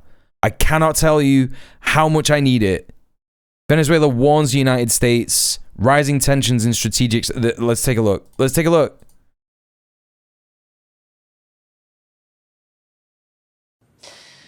The US has attacked a vessel traveling from Venezuela carrying illegal drugs through the Caribbean, killing 11 people. In a post to Truth Social, US President Donald Trump released footage. Hey, Fighter Jet, how are you? It's the first known operation of its kind since the Trump administration's recent surge of warships in the region. We just, over the last few minutes, literally shot out a boat, a drug-carrying boat, a lot of drugs in that boat. And you'll be seeing that, and you'll be... No, yeah, they love the Republicans. That's true, school, man, yeah. We have a lot of drugs pouring into our country, coming in for a long Anything time. but help the American people, right? These came out of Venezuela, and coming out very heavily from Venezuela. A lot of things are coming out of Venezuela, so... Yeah, dude, whatever, man. Right, let's bring in John Holman, who joins us live now from Mexico City. John, we saw the deployment of those warships days ago, but this seems to be the first time we've seen it take some form of action. Is there any reaction at all from Venezuela on this?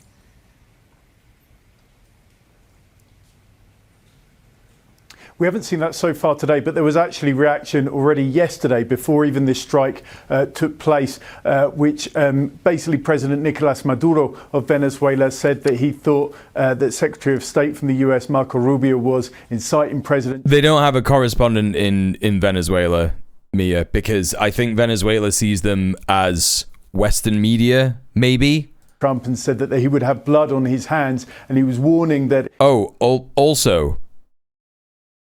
If you're a doll in the States, get strapped. Not in that way. Get strapped ASAP. Because this is something that has cynically come out of the nightmare shit last week where the person who did a mass shooting in, what was it, Minnesota? I can't remember. There was a mass shooting last week where they were... speculating on the fact as to whether this person was trans or not, and you could just kind of tell that from all the information that they had that it was just someone who was, you know, trolling around, like, you know, politically incoherent and all that kind of shit, right? But of course they're focusing on the fact that this person could have been transgender, this kid could have been transgender and maybe detransitioned. That seems to be what most people are saying. They're focusing on that fact, and they're using that to manufacture consent to look to ban transgender people from having a gun. Yeah. Now, I'm not in a country where you can have a gun, right? And I am terrified quite a lot about our government and how the fact that they have guns and we don't. I think about it a lot. And I think about how if there was actually an uprising against the government in this country, they would probably just shoot a bunch of us, right? And there's no way for us to fucking shoot back.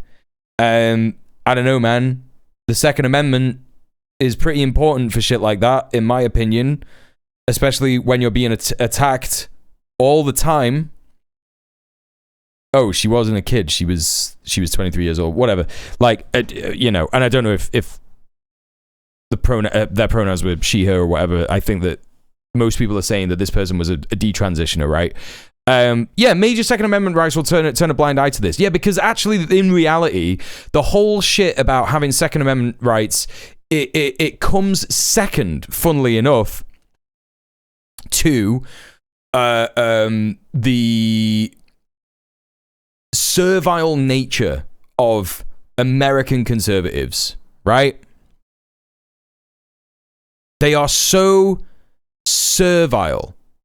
Right, he's just a cis guy, right? Exactly. So even AOL are doing this shit, right?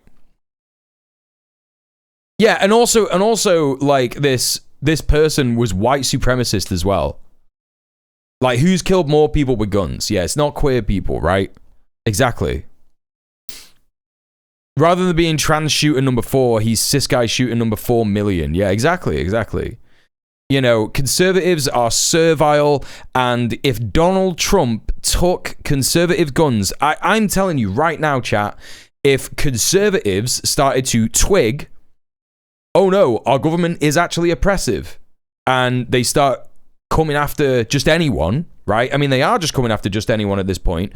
But if conservatives en masse start to twig that is what's happening, and they say, right, everybody get your guns, it's time to fight back against the government, Donald Trump would take their guns without a shadow of a doubt. He would be like, right, no more guns allowed for anyone. And there would be some conservatives, I am telling you now, who would be like, thank you, Mr. Trump, you're right, here you go. Not pry it from my cold dead hands, not try and fucking take it, like, please, take it and put another dick in my ass. Please do it, you know?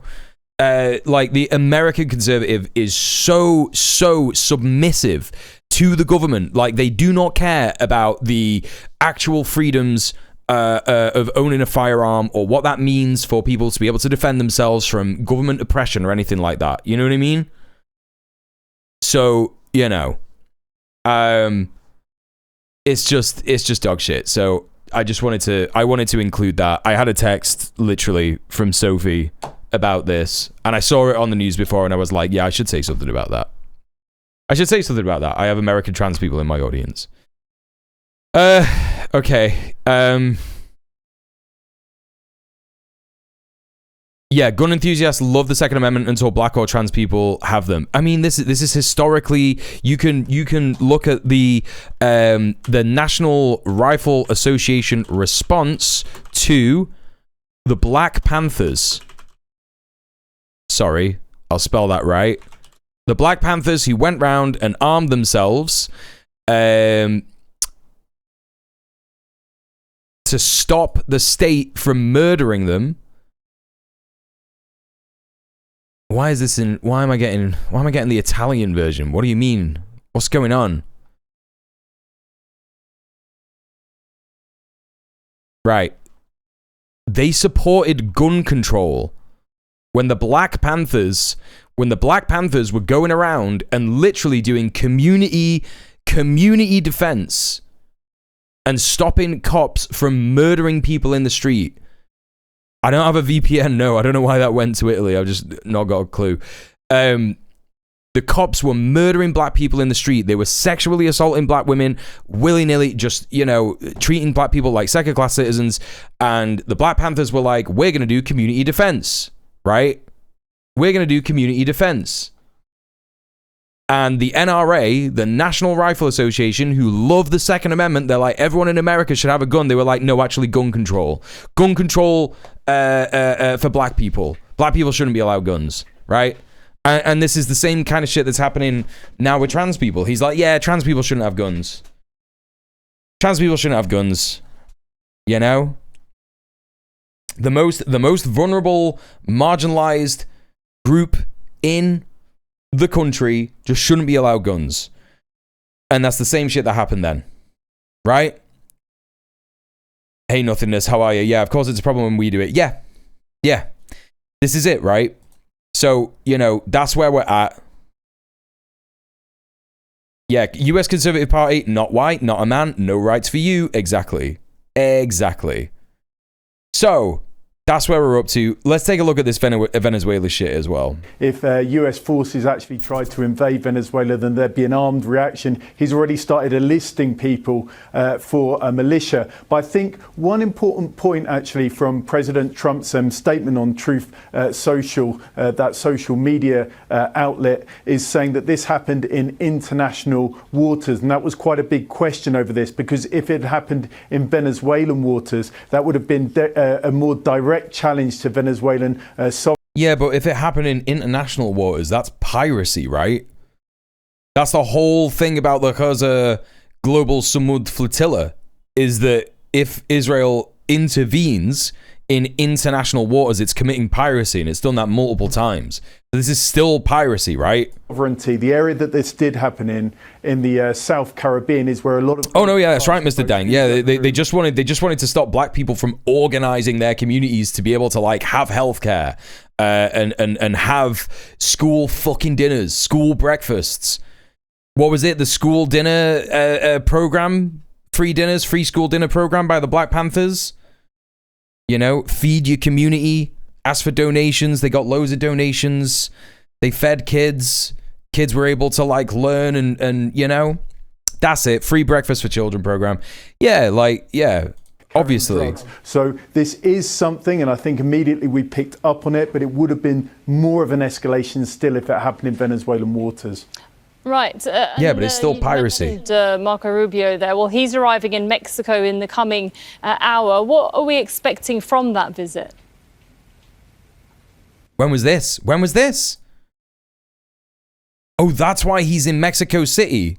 Because Marco Rubio's meeting a Maduro representative in Mexico City on neutral ground. That's crazy. What are we expecting from that visit?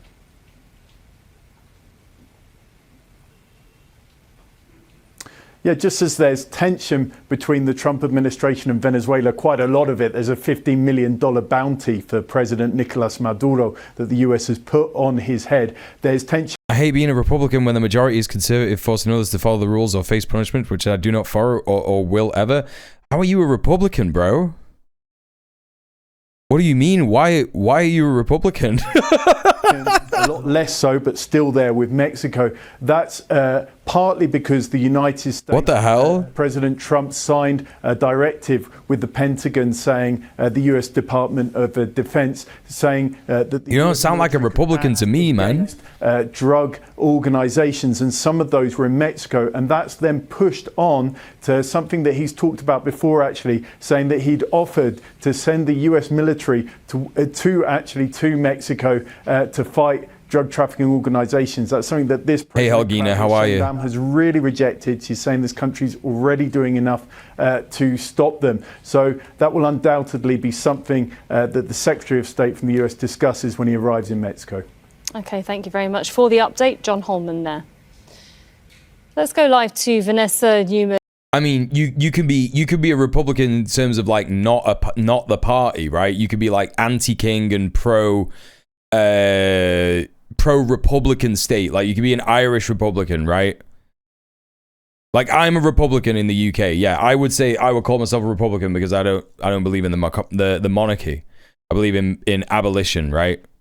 A former Venezuelan American diplomat, and she's the founder of Asymmetrica, a dual political risk research and defense technology advisory firm. Thanks very much for joining us now from Montana. So we still don't have the full... I'm pro-Second Amendment, but you could be pro-Second Amendment and not in the Republican Party, dude. Like, pro-Second Amendment is an overwhelmingly like left-wing thing. You don't have to be affiliated to any party because of that, you know? You can like not support the Democrats and not support the Republicans and be pro Second Amendment. Like I'm not even in the UK and I'm pro Second Amendment. That doesn't make me a Republican. I don't follow the Republican Party and I don't give them money, right? You know? Yeah, most communists, like literally, like pretty much the majority of people in here and me, I'm a communist, I'm an anarchist. I don't know how you missed this, dude. But like, you know, we support the Second Amendment. All details on who was on board or if anyone was killed or injured. But could this provoke a reaction, do you think, from... Hey, that dude, Zoo. Yeah. Yeah, go far enough left, you get your guns back. This is the thing, right? Tabak al-Khair. Thank you for having me on this evening. I think it's, as I said last week to Daniel Chirinos of NTN24, this is pretty much as we expected, that it is a play. And if you follow the listing, it was, Venezuela poses a threat to national security. It is a state-sponsored, very transnational organized crime and terrorist group, and the deportation of Venezuelans and the designation of Trenta de Aragua and of Cartel de los Soles, and tying it back to Maduro, has been a very systematic, prolonged along the timeline strategy that has led up to this moment. I'm sure will lead, to reaction from Maduro. He was already reacting yesterday. He's been posting videos of Venezuelans, in defense of their territory. But I don't think this isn't going to be an incursion. This is not going to be played out the way Maduro has been marketing it. It's going to be exactly the way it has played out today, which is a drug interdiction becomes a heated war event, a battle, and then then it escalates. And then if it continues to escalate, it could become an exfil operation. If you look at the material off the coast of Venezuela, it's more suited to an exfil and very aggressive. All right, Fighter Jet, it's time. It's time for the commification of Fighter Jet, one of my oldest supporters who started watching me when I did gaming content. It's time for the commification. Yeah? You ready, dog?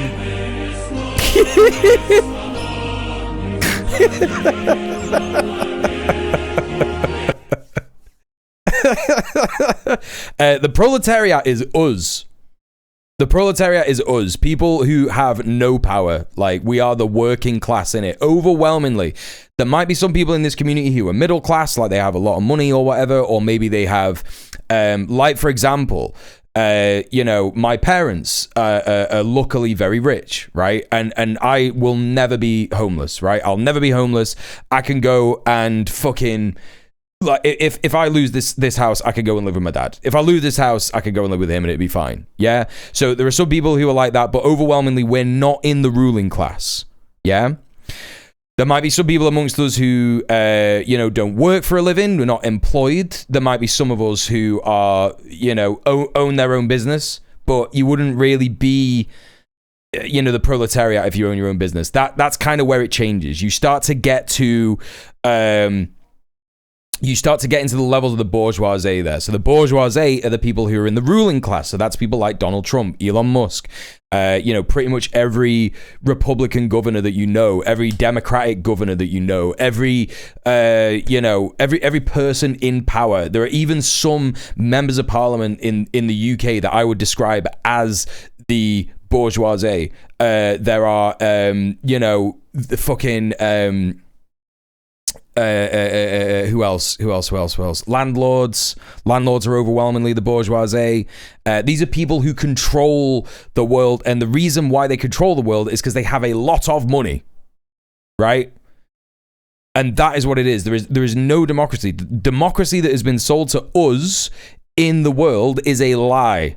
Right? It is a lie. Democracy does not exist, and that is because you can influence government policy. Absolutely. Fighter Jet, like, you told me that one of your first jobs that you got was working in a factory. You are the definition of the proletariat. That is literally what the proletariat is in a very basic level, right? Excuse me. If you work for someone else, you're proletariat. If you work for yourself, you're petty bourgeoisie. That's technically me. If other people work for you, you're bourgeoisie. That's the easiest way to understand it. Yeah. And I think that, like, you could be a class traitor. Like, I'm a class traitor. Also, I don't earn a lot of money. There are some people who earn a lot of money who are class traitors, and they use their wealth to fund working class organizations that are organizing together and, looking after each other, right? So, how does that relate to the democracy? Like, capitalism essentially means that if you have a system, the system that we have, where it allows people to accumulate wealth by exploiting people, right? So your boss, you will create a certain amount of value for your boss that your boss extracts, right? So your boss will get paid twice as much as you, your manager, yeah? your manager will get paid 3 times less than their manager, and their manager will get paid 5 times more than they do. And then on top of that, you got the boss, and the boss gets everything. The boss can, if he wants, he can fucking sack everyone and sell the company, and that's everything. It's all his, right? And when it comes down to how people can, they wish, oh no, of course, like some people in middle management, yeah, of course, they're not going to earn as much as that. But you know what I mean? Like, this is a very basic breakdown. And the way that it works is that if you have a lot of money, like, so we were talking about AIPAC earlier. If you don't know what AIPAC is the Israel lobby. So you could just Google this, track AIPAC, right? We searched for Jamie Raskin before. He's a Democrat from Maryland, and you can have a look here, and it tells you how much money they have received from Israel, right?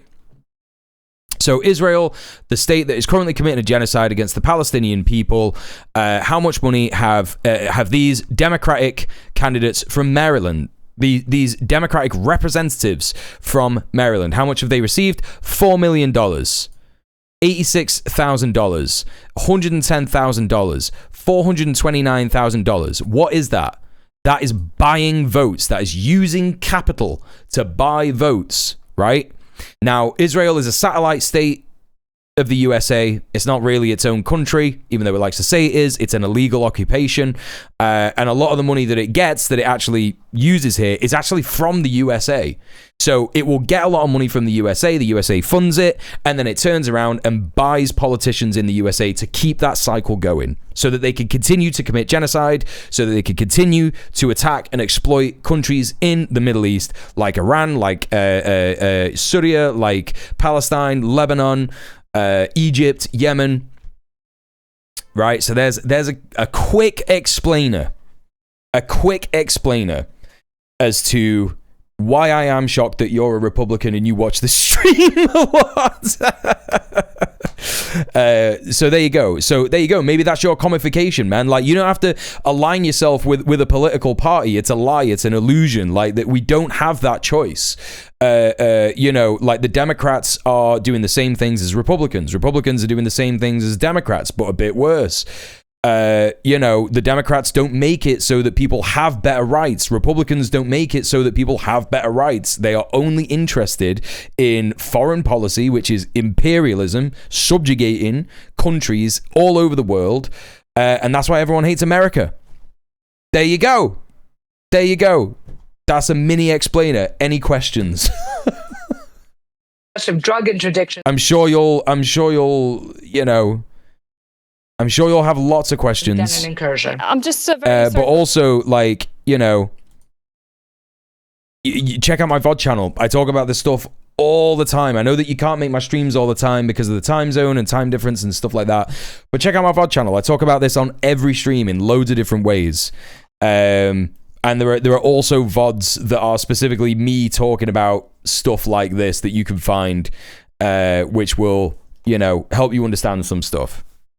I'm still learning. Lots of shit to keep track of. Well, that's dope, dude. That's dope. I'm glad that you're learning it. I'm glad that you could be here to learn, and this is a safe place for you to learn. Obviously, like, the great response was from everyone in the chat when we were kind of like just a bit confused. We were like, wait, what? And we weren't immediately like, get out! Right? Great response, chat. Like, I love you all. Like, we're cultivating a great community where we understand that people may not, just because they say I'm a Republican doesn't mean that they are automatically going to be like the most evil fucking MAGA psycho fascist that you've ever heard. And also, if they say I'm a Democrat, they're not going to be like an unhinged liberal imperialist. People are just people, and that's how we do it. That's how we spread the message. That's how we get people to understand. That's how we get people woke. Yeah, this is the woke agenda in real time. We're waking people up, Apologies that I'm conscious of time, so I just had to interrupt there. Why are, in your opinion, US warships stationed there in the first place? I mean, on the one hand, Trump says it's to stop narco drug trafficking. On the other hand, Venezuela is accusing it of attempting for regime change. Well, they're sort of, Venezuela's go-to line. Yeah, it's the best way to be, Fighter Jet. Yeah, go-to line is independent. that whenever something happens to them that they don't like, they try and accuse the United States as these evil imperialists who are attempting regime change. The point of the matter is they are the largest drug trafficking organization in the world. There are decades of evidence from many, many countries to do this. They are torturers and, committing rights against humanity. They've forced a quarter of their people into... Yeah, sorry, I'm not going to take you seriously from Butte, Montana.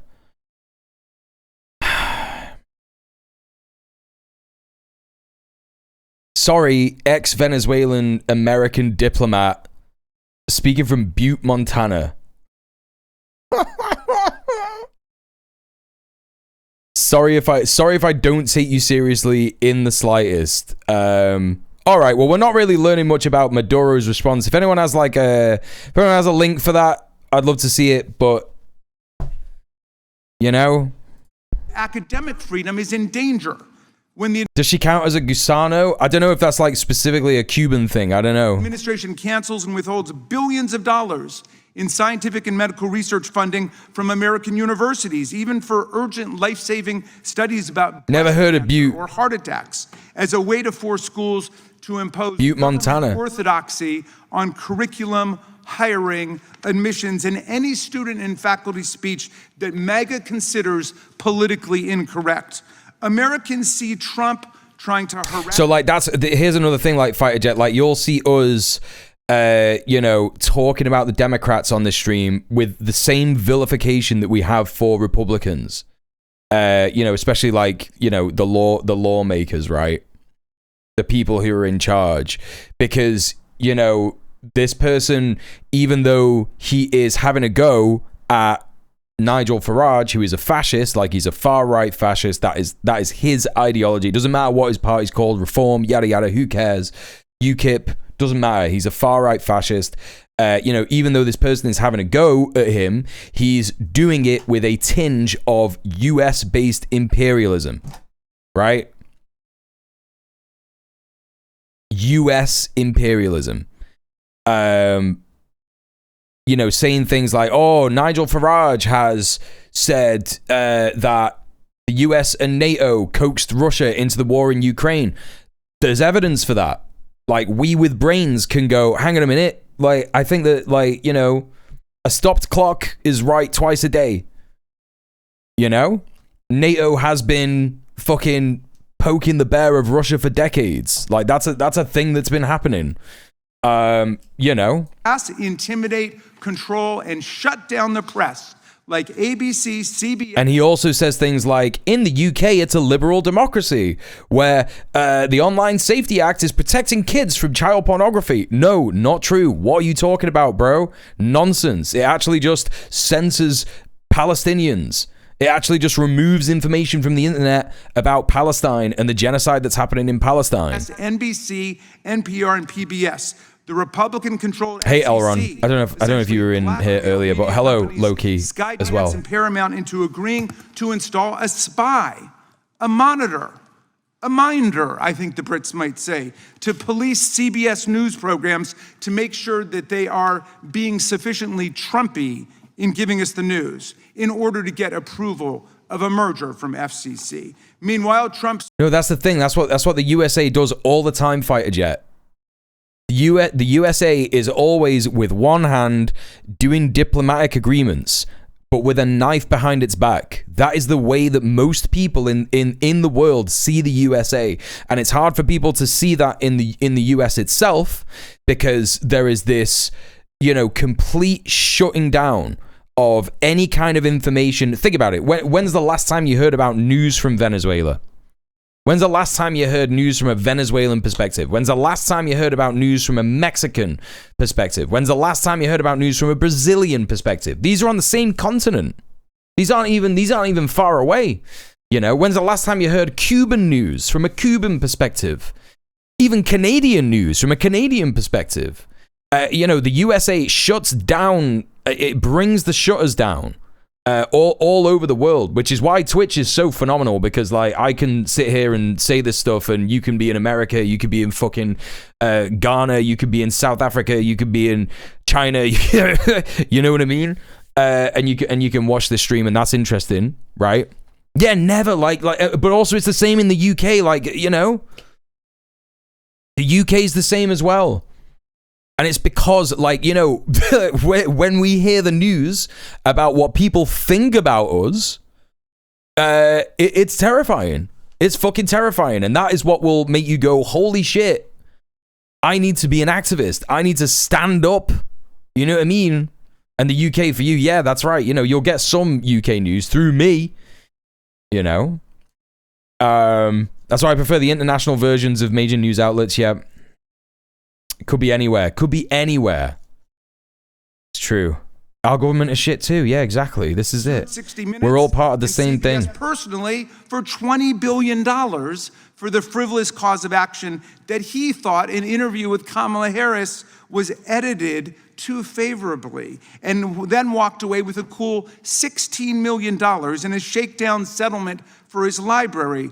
All part of a now familiar pattern. When Trump doesn't like the news, he sues the broadcaster and unleashes the FCC on them until they pay up and agree to a government spy stationed in their office. Free speech is so much in danger in the US today that if the government tries to violate our rights, we might not even be able to find a lawyer to defend ourselves, because Trump is systematically exacting retribution against law firms that represent anyone on the other side of a case against him.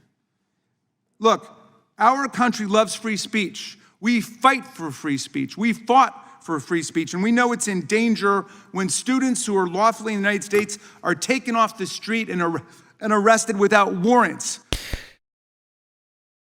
Are they talking about? Are they actually talking about Mahmoud Khalil? Is that who this is from March? It happened in March, right? No, they're talking about that other Palestinian lady. What was her name? The hijabi girl?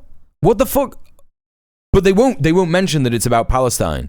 Like, this is what I'm saying. This is the fucking frustrating thing. The Dems could get like, you know, holy shit. Yeah, what was her name? I forget her name. But you know, like you could get, but obviously he's not gonna, because he's paid by Israel. He's bought and paid for by Israel, so he's never gonna mention the fact that this person was standing up for Palestinian rights. You know, he'll be like, yeah, it was really bad and naughty that Trump did that, but they'll never, like, it's such an easy win. You could win votes, bro. You like your wages? Sure, like you might lose out on $200,000 of fucking Israel money a year, but holy shit, man, have some scruples, like have some fucking dignity, have some self-respect, and call it what it is. By masked federal agents and unmarked Rumazia Ozturk, right? Thank you. For writing an article or attending a rally that Stephen Miller doesn't like. Free speech is in danger when visitors to our country have their social media accounts. His APAC handler will be on the phone after this and be like, you said too much. Don't mention Ozturk ever again. He'll be like, I didn't even say their name. And they'll be like, we're in your bathroom, bro. We're in your bathroom. We're in your bathroom. We're rearranging the furniture. We cut your dog's dick off, right? Fucking. Screened at the border for any criticism of Donald Trump. Free speech in danger when To Kill a Mockingbird, The Handmaid's Tale, 1984, and The Kite Runner are banned from our schools and libraries across the country. 1987. Families defending our freedom abroad. That's true. That's a good point, right? That's a good point. Why the dog? Okay, Prince, I'm referring to a interview that we showed on the stream recently.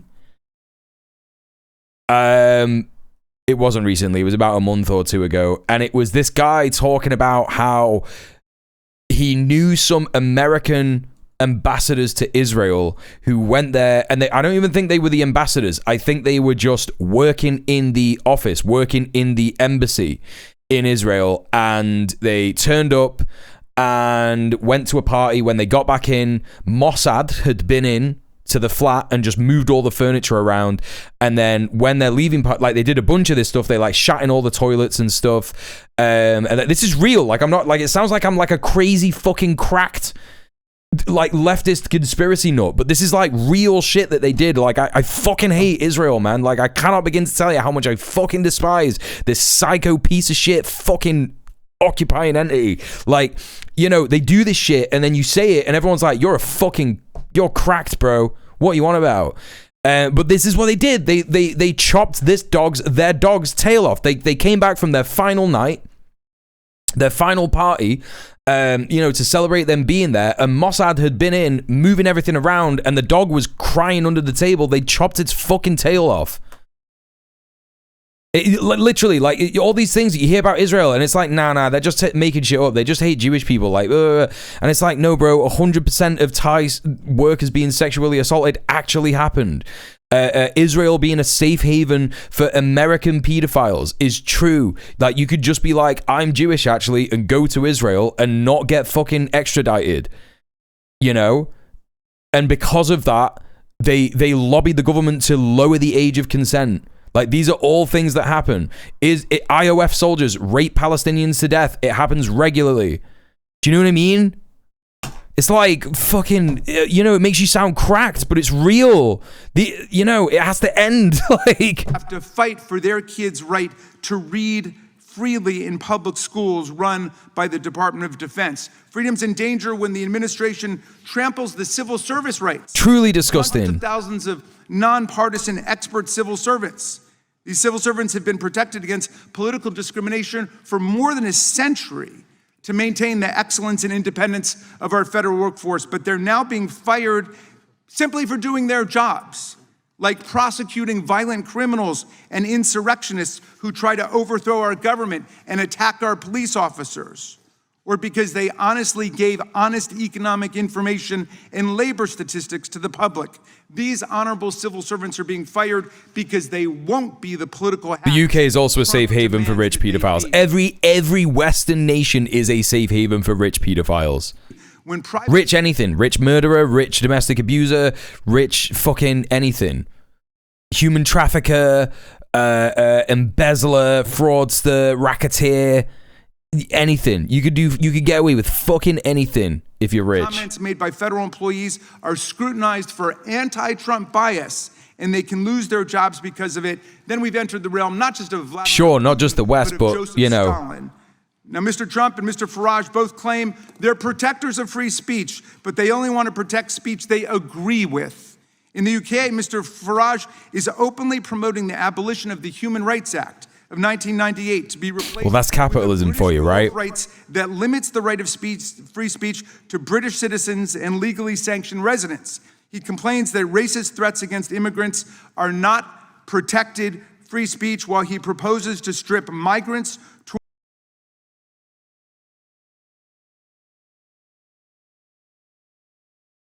I love it when these fuckers say Joseph Stalin. Can lose their jobs because of it. Then we've entered the realm not just of Vladimir Putin, but of Joseph Stalin. Joseph Stalin, famous for stopping people from working. Here's a thing, Fighter Jet, right? Everything that you know about the world is a lie, right? This is the great thing about realizing this stuff about capitalism, right? So I'm no glazer of Joseph Stalin. He did bad things. Yeah, it's very easy to say that. But when you compare Stalin to, like, I don't know, another ruler of the world at the time, literally the USA, they just did the same amount of brutality. They just did the same amount of extrajudicial killings. You know, state-sanctioned executions. Like, it's all just the same shit. When people are like, Joseph Stalin was so bad, he was a dictator. Yeah, so were the people who were running the United States. So were the people, you know, who were fucking running fucking Germany that was occupied at the time. They were like doing this denazification project, but allowed all of the fucking allowed all of the Nazis from the literally Nazis who had been at the Nuremberg trials to be like, yes, I was a Nazi and I committed all these war crimes. They were like, yeah, have these things, like have these positions in government. You know what I mean? Churchill was a dictator. Literally, Winston Churchill was a dictator in fucking Britain. Yeah, like masked under democracy. Like, it's crazy, dude. Like, okay, so, you know, this guy's like, yeah, people will lose their jobs in Stalin Russia, right? You know, in Stalin's Russia, people lost their jobs. No, actually, the opposite is true. Stalin made people work too much.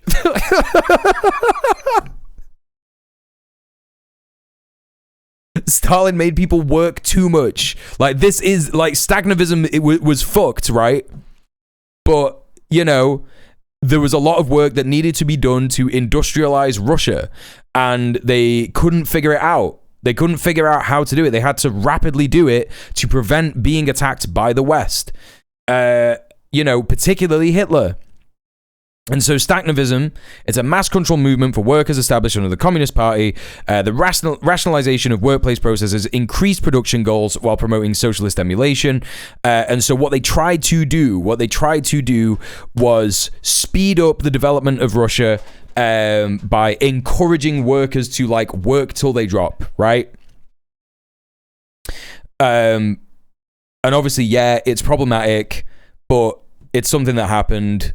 And, you know, it's so opposite. It's like opposite world that this guy is talking about. He's like, yeah, man, like, you would just lose your job in Stalin Russia. Bro, A, that would never happen. And B, like, yeah, you would work too much. You were more at risk of dying, like, from working too hard, because it was like, yeah, this is just normal. This is normal society. Crazy shit. You know, there were too many jobs. Now, Mr. Trump and Mr. Farage both claim they're protectors of free speech, but they only want to protect speech they agree with. In the UK, Mr. Farage is openly promoting the abolition of the human right, there you go. This is the thing. You had a better history class than most people, right? Rights that limits the right of free speech to British citizens and legally sanctioned residents. No, I think you're right. It is a political necessity to not cede any ground to lies about the first workers' state of the world. Absolutely. The USSR was overwhelmingly a good thing. And most people in the imperial core were desperate to hold on to the idea of a possibility of a communist state that was like the USSR that they could live in their own state. In the UK, you know? Most people were deeply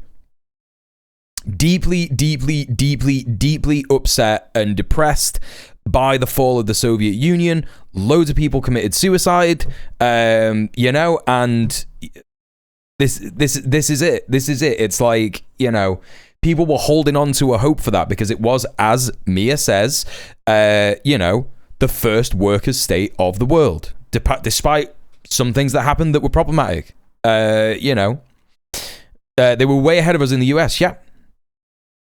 Yeah, you want to talk about some shit? Fidel Castro, who everybody called an evil dictator, was like, you know what? We put some gay people in camps and that sucks and it's really shit. And guess what Fidel Castro's granddaughter is doing? She is responsible for the recent complete reform of pro-queer laws in Cuba.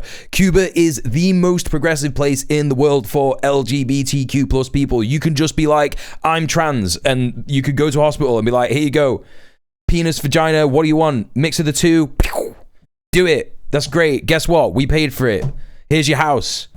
Right? Like, you know, come on, man. Sounds like modern America, but you need to work enough to afford to live in. Right, exactly. Exactly. You got to work for 80 hours a week, but in America, you actually can't afford food. In the USSR, you got to give them food. So, you know. Racist threats against immigrants are not protected free speech while he proposes to strip migrants, tourists, and perhaps even visiting American congresspeople. Destroyed by bureaucratic fuckery that overruled even the most basic democratic wishes of the population. The only way the capitalists could have actually won, right? Presented for more than an hour in a conversation we had about free speech. And after 3 minutes of talking, he cut me off and terminated the meeting because he didn't like what I was saying. That's the kind of free speech he's committed to. There is a free speech crisis in America today, but there's no free speech crisis in Britain. UK Jay's daughter is big in the human healthcare system. That rocks. GB News, where Mr. Farage has his own show, just because Mr. Farage has used his airtime to call for banning peaceful protests. I'm kind of done with this. I don't even really know what's happened. I don't know like why everyone in the UK is calling him a traitor and stuff. I don't know what's happening.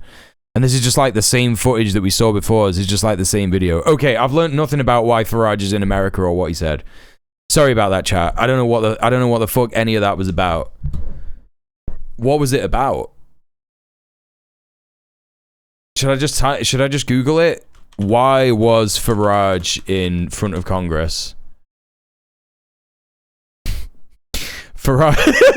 Farage compares the UK to North Korea in front of US Congress. Don't threaten me with a good time. What? He First Amendment protection. He went to be chummy with Trump, and he can get seen again. Yeah, I guess so. Hey Ash, what? Nigel Farage can in the UK become like North Korea?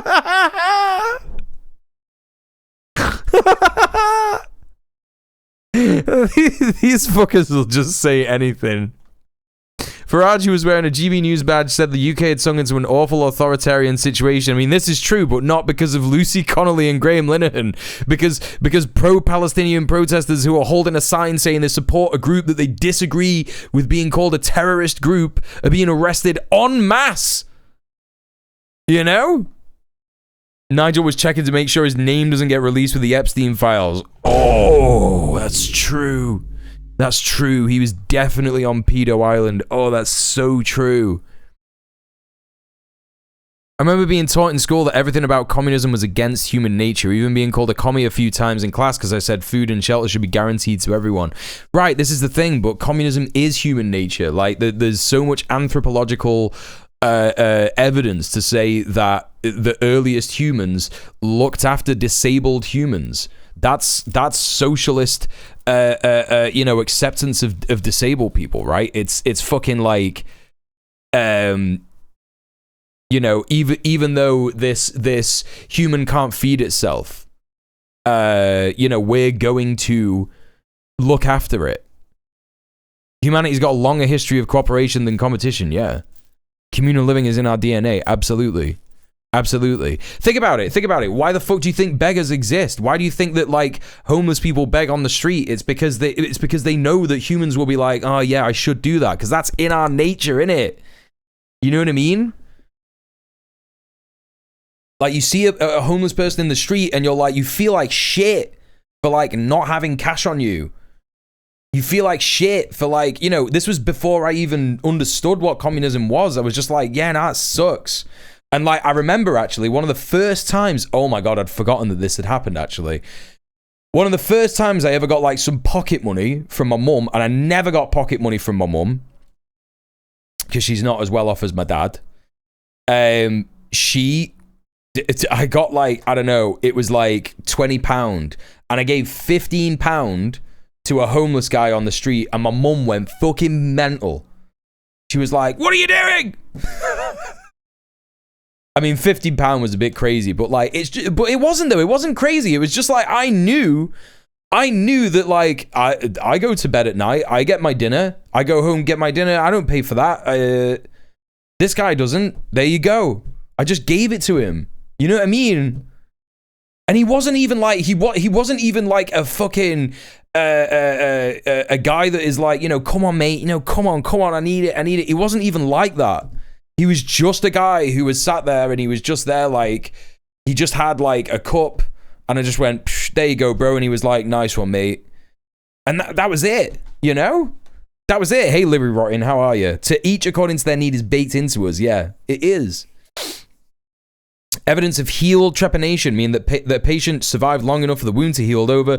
Humans are so altruistic that we figured out how to perform successful brain surgery with rocks. Yeah, it's crazy. It's crazy stuff. Something I never realized till recently is that cash is so irrelevant. I realize it's more of a control thing, so they know what you're using your money for and how. Absolutely. Absolutely. Hello, Husker. How are you? And also, it exemplifies the meaninglessness of money. Like, actual currency is meaningless. Like, people should just be able to have stuff. Like, the store is called the store because it's where food is stored, right? That's where that comes from. You know? Barter, I mean, like, you don't even need to barter. You could just be like, here, like, we're going to give you this stuff out of the good of our heart, right? You know, a different society is so possible. It's so possible. But capitalist realism says to us all the time, like, no, you can't imagine another fucking way of being. No, like, it's more likely that the world will just end. And it's like, nah, mate, like, we could just be different. we could just be nice. We could actually just be human to each other. Wow, crazy. Crazy that you would think about that. You know, Linehan was arrested by police at Heathrow Airport. By the way, chat, is this still available? Can I still find this? Like, is the start of the stream still? Where is it? I'm sure I posted it in the chat. Oh yeah. Should we listen to it again? Chat, should we listen to this again? Why have I brought this up? Why did I bring this up? I can't remember. I don't even know why I brought this up. Who was it? What was I looking at? What was I looking at? Oh yeah, I was looking at the news story. Yeah. Right. So so I covered this on the news 2 days ago. Yeah, he was mentioning the Farage stuff. Yeah. Right. So Graham Linehan, if you don't know who Graham Linehan is, if you're too offline, good for you. Graham Linehan is a notorious transphobe. He's an Irish guy who wrote, he's like a comedy writer, and constantly refers to that when people when he refers to the fact that everyone has distanced themselves from him because he's one of the most disgusting transphobes that you've ever heard in your entire life. He was arrested at Heathrow Airport on Tuesday morning when he came back from the USA because he made a tweet saying that you should assault trans women who go into bathrooms, right?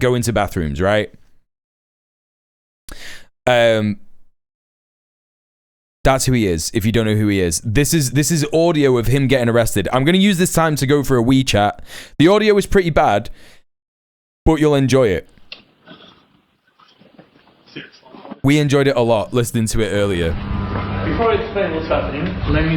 I just want to say, first of all, Chris, which is threatening me at the moment. All right, I'm going to go to the toilet. I think you should be able to hear it okay. The police officers from the Heathrow are usually placing command. Whenever somebody flies to or from Heathrow Airport, they get checked against the police national computer system. Okay. If somebody's shown as wanted, we are the ones coming to take him to the police station. What are they wanted for? So you are shown as wanted. I'd come back to attend a trial. I'll tell you. I'm on trial on Thursday. I'd come back to attend it. You're only wanted in this case. As I said, you need to take it from point A to point B. What am I wanted? You should have wanted for Twitter, so X, formerly known as Twitter, it is alleged that on the 19th of April 2025, you published a post on X that was deemed to be intended to stir up hatred, insults, violence on the grounds of sexual orientation. What was the post? I'll tell you. You sure you're enough man? fucking comedy writer, Rob Father's head. Are you fucking idiot? This is how we do it this way with everyone. You just it's just a disgrace. I understand it's frustrating. We are, like my colleague said, we are here just to take it from. It's not got to the good bit yet. Chat, trust me. Trust me. Town. I'm going anywhere with you guys. So using the name Linehan, Twitter, X, use of the violence against trans people by saying they should be assaulted. The actual tweet. I did wash my hands. You trans-identified male. You trans-identified. My toilet is fucking disgusting nothingness. My toilet is disgusting. I have to wash my hands. If I don't wash my hands, I'll get ill. Like, trust me. Yes, which is against the law. Just violent, abusive violence. Yes. Call the cops. And if all spells, punch him in the face. Yes. We're talking about abusive men going into women's toilets. So that's what we're talking about. Yeah, nah, it's bad. You're under arrest. Holy shit! I don't fucking believe it. I'm under arrest. You know what this country looks like to America?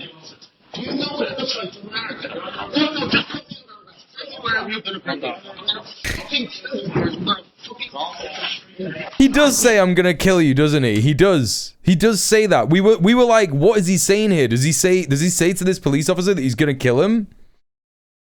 Or is it I'm gonna tell America on you? Does he say he's gonna kill a trans person? Like, I'm gonna kill them? Or you know? But he does. He literally says, I'm gonna kill you to a police officer. He literally says that, right? He literally says it.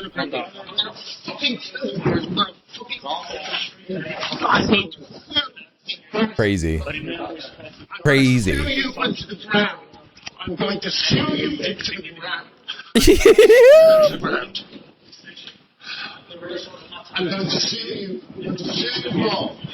Fucking bastards. How dare you? How dare you? Yeah, this is that white privilege, like, you know. I mean, this is just like Graham Linehan privilege as well. Like, if I said this to a fucking copper, I would get my head kicked in. Maybe not as much as another person who doesn't look like me, but you know, I would get chinned for real. Like, that's, you know, I've not even been arrested and I've been assaulted by cops. You know what I mean? For daring to be at a protest, innit? You know what I mean? Like. The inspectors must have said, this is what we were talking about before. They must have said, you're going to arrest Graham Linehan today. He is, you know, and maybe they said, I don't know who that is. I'm picturing it now, right? I'm picturing it in my head. These coppers might have said, I don't know who that is. That's funnier than that's a funnier thing to imagine than I thought it would be. You know, they would have said, right, you're going to arrest Graham Linehan today. He's a public figure. He's going to make a big scene about it. So, you know, he must have, innit? The cops must have been briefed, because otherwise, like, if they hadn't had anything else and this guy would have just said, I'm going to fucking kill you or some shit, like, they would have beat the shit out of him. That's just what cops do. Whoever pissed off Sarge the most gets the gig. Or maybe this is like, maybe he gave it to like the newest pigs on the block. Do you know what I mean? The newest pigs on the block, right? Anyway, it's funny as hell. Like, I'm not gonna listen to all of it again. You want to listen to it on your own time. There's a funny bit. There's a funny bit where where they're like, "Do you need medication?" And that's because apparently he got examined by nurses after this, because his blood pressure got so high it reached stroke levels.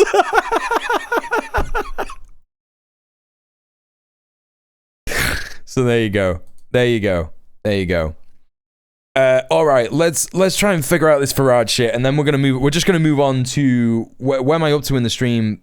Oh, it's only like 9:45. That's great. We got loads of time. So neither Connolly nor Linehan were arrested under the UK's Online Safety Act, but the Public Order Act of 1986. So Farage apparently was in America giving evidence to US Congress saying shit like, you know, the Online Safety Act is damaging trade between our countries, and it means that Linehan and Connolly were arrested. Lucy Connolly, so Linehan got arrested for saying that people should assault trans people. Connolly got arrested for saying migrants in migrant hotels should be set on fire, and government politicians, government ministers who are associated with the Home Office. So, you know, like these are things that happened. I'm a prison abolitionist, yeah, but critical support to the UK. The UK justice system, extremely critical support to the UK justice system.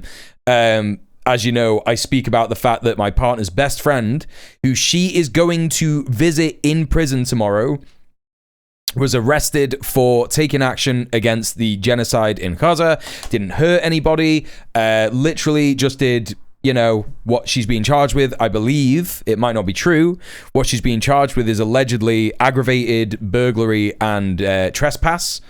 You know, part of the Palestine actions that took place before the group was designated a terrorist group. So please go to freeyulia.com. It's in the chat, and please support if you can. You know, there's a link there as well. Also look into the Filton 24. I'm writing a video about the Filton 24 at the minute. I'm going to be interviewing some of the loved ones of the people who are inside, who've been, you know, arrested, held on terrorism charges without trial for almost a year.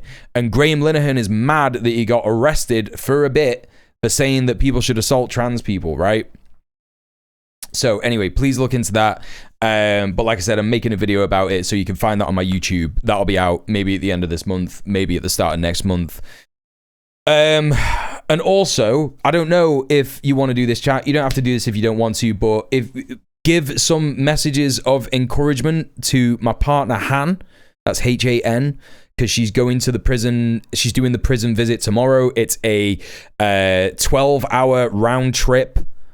You know, it basically, she has to go from Manchester to London to Surrey, which is just an absurd journey to make in the UK. And my partner is disabled. She's got chronic fatigue. It's very difficult for her to make the journey. So some messages of support would be really good. I'll send a screenshot and I'll send it to her on WhatsApp, just so everyone can see it. But yeah, there you go. So anyway, fuck these fucking fascists who are like, oh my god, everyone's getting arrested, all the right wingers are getting arrested. And actually, it's not true. All the left wingers who are against genocide are getting arrested. Yulia's lucky to have you as a friend, Han. That's so sweet. She'll love that. Thank you, peeps. Really appreciate that. Thank you. So sweet. Okay, let's take a look at the next bit of news. What do we got? Ashbury? It's called Bronzefield Prison, Luna, yeah. Jeffrey Epstein's victims announced that they will disclose the identities of his clients themselves without any government involvement. So apparently there was a hearing in the USA. I think this was yesterday as well, 3rd of September, yeah. For the victims of Jeffrey Epstein, because the government is refusing to release information about Jeffrey Epstein and all that stuff. So, confidentially compile the names we all know were regularly in the Epstein world, and it will be done by survivors and for survivors. No one else is involved. Stay tuned for more details on that. Yo, that's crazy. That is crazy. Yeah. This is what MAGA is saying nowadays. We're pro-pedophilia now. Deal with it. Deal with it, liberal. This is some breaking news. So, any Republican who signs Representative Thomas Massey's discharge petition on the Epstein files will be seen as committing a hostile act against the Trump admin, per White House official. Yep. You heard it here first. Wanting to reveal who's involved with Epstein is a hostile act against Trump. That's weird. Owning the libs by sexually assaulting kids. Yeah. Yeah, it's normal stuff in America. Yeah, could they say anymore. I feel some mysterious early exits coming. I mean, maybe it's wild to me because I'm just like, they don't fucking care anymore. They're not going to do anything, right? They're just going to be like, yeah, well, it's all liberal lies, and they're just not going to do anything. I mean, maybe someone will get an early exit like the Boeing fella. Yeah. Possibly. Yeah, I hope they stay safe after it as well. It's incredibly dangerous for survivors of sexual assault to do something like this, especially when it is like so clearly against people in like extremely powerful positions. Absolutely wild. Let's see if we can get like a news report on this. So Epstein victims hearing. Let's see if we can get a YouTube video. Would be nice. It's not like Trump made all this fuss in the first place. He was saying he would release the files, right? Yeah, exactly. It's just crazy. Reuters Live. Members of Congress and Epstein victims hold news conference. Oh, Marjorie Taylor Greene was there? What? Representative Nancy Mace emotional after Epstein victim hearing. Wasn't she like real horrible and disgusting about it? Congress back in session, and so far the top issue for Marjorie Taylor Greene said good things. It was weird. It's crazy. Representatives is the same as when they left. A push for transparency surrounding the Jeffrey Epstein issue. The Hill's Drew Petromo knows what's happening in and outside of the halls of Congress. He is here with us this morning. So, Drew, first day back on the Hill. 4 representatives. What did we learn? Well, we learned that this Epstein story is not going away. There are victims of Epstein and Ghislaine Maxwell that are on the Hill, both yesterday and today, advocating for their cause. There is this groundswell from lawmakers to push for the release of information. So, if you remember before the August recess, there was this effort to kind of put this away, go home, let things settle down, and hopefully, if you look at it from the perspective of GOP leadership, come back after the recess, maybe move on to other things. That's what. Yeah, it's horrible they're calling it that nothingness. Yeah. Approach to the release of documents. The White House has called this a hoax and wants to move on to other issues. But we get back to Washington, the issue's still here. So yesterday there was a meeting with the victims, and we'll hear from them later today. But apparently this meeting was so emotional that South Carolina's Nancy Mace left visibly disturbed. People said that she was red-faced and pretty emotional. Yeah, you can imagine what that testimony is like. We've all heard the stories of survivors of this. And today they're going to speak publicly. This could be another powerful moment in this saga where you have victims speaking publicly. And let's talk about what's kind of on the table here. There is a bipartisan bill that would force the Department of Justice to release all the information having to do with the Epstein case.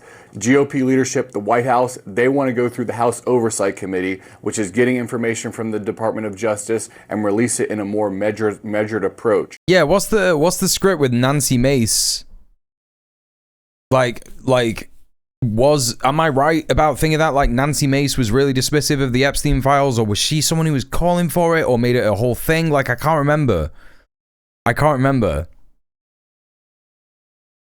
But I imagine if it affected her emotionally like that, it might be because it's had some awful traumatic memory for her. She's a woman, you know what I mean? And even Republican women, more Republican women probably get assaulted. There is an effort to. That's what I'm remembering about Nancy Mace. She's a piece of shit about trans people. That's it. Force a vote on that bipartisan bill that would force the release of information. There is, right now, it looks like all Democrats will support it. There's a handful of Republicans. They need a few more. So we're kind of, coming to a head here as to whether or not there's going to be enough votes to force a vote on this release of DOJ information. So they're not going to do it. They're going to, they're just not going to do it, man. They're just going to be like, Trump's going to be like, right, well, they're going to fake something. I don't know, man. I don't know. Discharge petition from Representative Thomas Massie where he needs to gather all these signatures to force this vote on the floor. House Oversight Chair James Comer said, look, this is just a political stunt. Let's listen.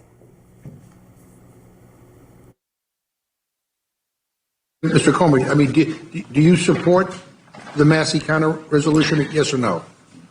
We're already doing it. And the discharge petition does not have the force of law. We've already subpoenaed. You can look, and I'll let you. No, look, Mr. McGarry, it's very disappointing that you're trying to politicize this. We're trying to get answers. We're trying to do everything that's in this discharge petition, but you're trying to politicize it. What the fuck is wrong? Like, these people's brains are so cooked.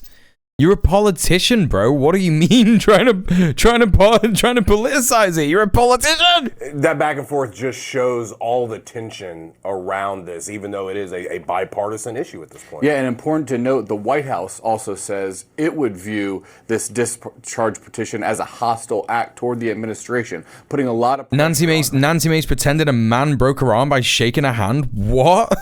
congressional Republicans not to join in, but we've already seen some Republicans say that they will join the discharge petition. Representative Massey, who's running it, says he thinks he can get the It is code for shut the fuck up, Why right? the administration would consider it Don't you do politics with me, young man? Well, the president has called this a hoax. He wants to move on from it. He's kind of the White House and GOP leadership want to work this from the Department of Justice through the House Oversight Committee and take a more measured approach. Their argument is that there's private information, victim information that should not be released as part of this. When you hear from Representative Massey, congressional Democrats, Hey, sharp objects. and even a lot of people, activists. We covered that a little while ago. You say we don't trust the Department of Justice and we want to force the release of information carte blanche. But even some of the victims are saying, look, release it all, just redact our names. Well, it's going to be very interesting to see. She shook hands with the trans man and claimed he broke her hand. What the fuck? What the fuck? But trans women have an advantage in sport?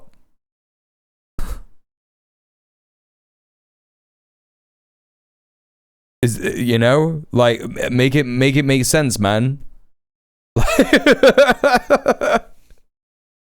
Trans guy, super strong, extra strong, stronger than a cis guy. But trans women, they've got an advantage in sport, right? I don't know. Exactly what they call for during that press conference today. Are they saying that they just want the information released? Or are they going to be advocating for this discharge position? Because if they come out dudes rock full bore in support of a discharge petition, bypassing the White House, bypassing Republican leadership, trans women can kick a horse to the ground. That's true. I forgot that. For leadership to prevent more House Republicans from joining on that effort. Just to put one final point on this, we know Mike Johnson sent Republicans and the House home early so they didn't have to vote on this. So later this week, they've added a last-minute vote on the calendar, and this is supposed to give Republicans a formal... That's true. Everyone on HRT is superhuman. That's why my mum can, punch holes through brick walls. My 58-year-old mum can punch the shit out of a brick wall and it doesn't even give a fuck. It just bounces off her just because she's on that menopause shit. Beyond the discharge petition to register their support for non-binary people can bend light with their brain. Full schedule this week related simply to the Epstein file. Yeah, and that effort is to that vote. Nothing harder than a northern mum on HRT, right? So that's kind of taking. That's true. That's true, actually. The GOP leadership, White House line that we support House oversight as opposed to forcing this. One time. Okay, listen. I'm not doing this to be like my mum's evil and abusive and yada yada yada. A lot of parents just used to hit kids in it, right? And I was pretty unruly. And one time, my mum went to give me a slap, and I was old enough that I learned how to block it, right? And she went absolutely psycho mode and just started throwing coat hangers at me. I'll never forget it. I was like, shit, I wanted to play with fire. And I didn't put on my flame retardant fucking outfit. You know what I mean? I was there fucking dodging fucking coat hangers. That was crazy, man.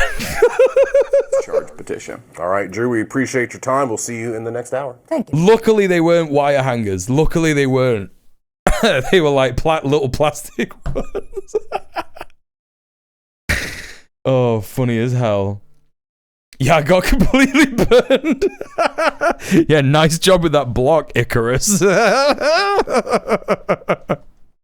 My old dear did the same. Luckily, there were no media items to hand. I was bobbing and weaving. She was knackered afterwards. That is funny, innit? That is funny. Like the only end point that can come of like hitting your kid, like spanking your kid, is your kid gets older and learns to avoid it, right? Like your kid gets older and goes one day, and you go.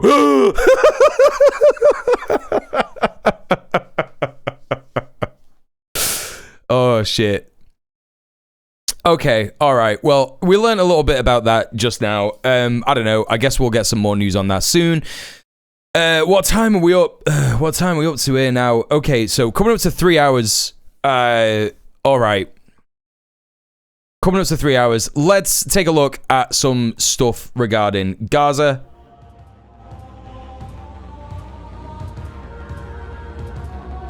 Okay.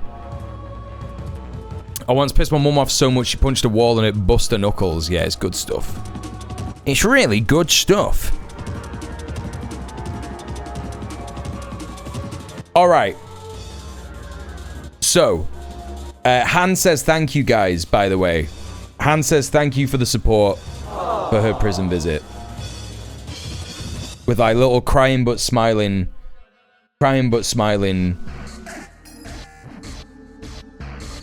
emoji. All right, what do we got up to here? Lush. So if you don't know what Lush is, chat, my American, non-British, European, wherever you're from in the world, chatters. Lush is a shop that does completely ethical, well, not completely ethical because it's not a fucking, you know. Oh, you got it in the States. Right, okay, soap store. Yeah, you know about Lush, it's the soap store. Right, okay, I didn't think it was that international. Lush is a soap store, but they do no animal testing, it's all vegan and all that kind of shit, right? They also did some kind of support for Black Lives Matter. I can't remember exactly what else it was, what the actual thing that they did. I don't think it was materially impactful. But what they have done today, this is crazy. It's crazy. I don't know if this was today. It was yesterday. They closed all of their shops, factories, and website in the UK today to protest and show solidarity with the Palestinian people. Let's hear these fucking losers, except for Ash, talk about this on LBC. It's just gratuitous virtue signaling. I can't stand it. You can say the same out of any time you try and raise visibility for any cause. So if you to wear, a Ukraine pin, or if you were to, express any kind of solidarity with any. They still pay the staff. Virtue signaling. That's what politics is. It's virtue signaling. That's an individual choice. It's not a company that has shut. And if they want to lose money, obviously they're a private enterprise. I suppose that's up to them. I mean, maybe the employees might not find it quite so comforting if that then puts the business at some. What about the Jewish employees? Risk. So I think that there's a conflation here between Jewish people and Israel, which come on, Ian. Well, that's true. Come on. No, I'll accept that. But good. You should accept it. You fucking freak. You freak. You fucking freak! Well, they must. I don't know how many people they employ, but I'm sure that they will employ some Jewish people who may be very uncomfortable about that, but feel they can't speak out about it. Lush has always been a company with a strong political. He's a shit hanger, yeah. And it's not just been to do with. And it's one day. With all kinds of things. That's why people shop at Lush, and that's why a lot of people want to be employed by Lush, because it reflects those values. I think that what Lush has been trying to do is saying that when there is a genocide going on, life cannot continue as normal. That there is something morally abhorrent about what's going on our days. Then. Oh, why don't they shut down completely then? Go fuck yourself, Ian. You wet fucking freak. You wet bag of shit. You know what I mean? Wet bag of shit. Yeah, I'll accept that, and then conveniently forgets it for his next point. Crazy. They made me cry after the Supreme Court decision by being unashamedly pro-trans. That's dope. I didn't know they did that. That's great. All right, so that's in response to that. So in response to Cascade Shopping Centre in Portsmouth, in response to Lush shutting that shit down, the shopping centre put fucking posters up over their thing that says "Stop selling arms to Israel." That's literally what it says. Stop selling arms to Israel. Members of the public have removed them, apparently. Right, okay, let's have a look. Oh no, don't subscribe. Wait, what are you doing? No, I don't want to. Oh man, I hate these fucking local fucking news. Whatever, man. Whatever. We just start this gig by saying free Palestine. What's going on here? Why do news outlets have this shit nowadays where they're like, here's this story, and then they have something completely unrelated in the video? It's like, yeah, we're going to include this video that's got nothing to do with this story, and they're like, yeah, sweet, just have that in there. Anyway, whatever. Lush and Cascade Shopping Centre is shut today, along with all the popular cosmetics company store and factories in the UK. This covers the business, halts all form of trading as it shares the anguish that millions of people feel seeing the images of starving people in Gaza. As a result, every store is displaying the message, "Stop starving Gaza. We are closed in solidarity." Oh, maybe it's not stop selling arms to Israel, but yeah, the advertising pays the bill. Advertising pays the bills. That's true. Paywall, yeah. Search engine optimization. That's true. That's true.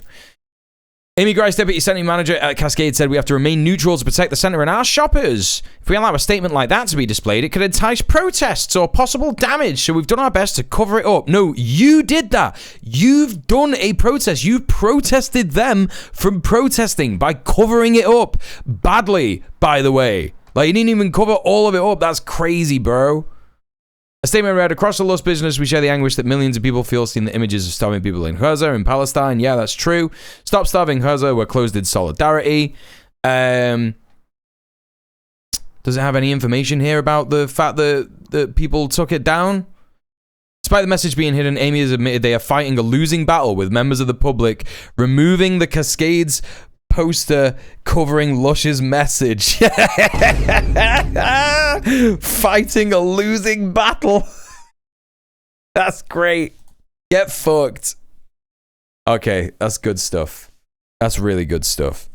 What do we got next here? Okay, this is a contentious thing that is you know, this is a little bit zone of interest, this shit. So I'll just show you this clip and you can make of it what you will.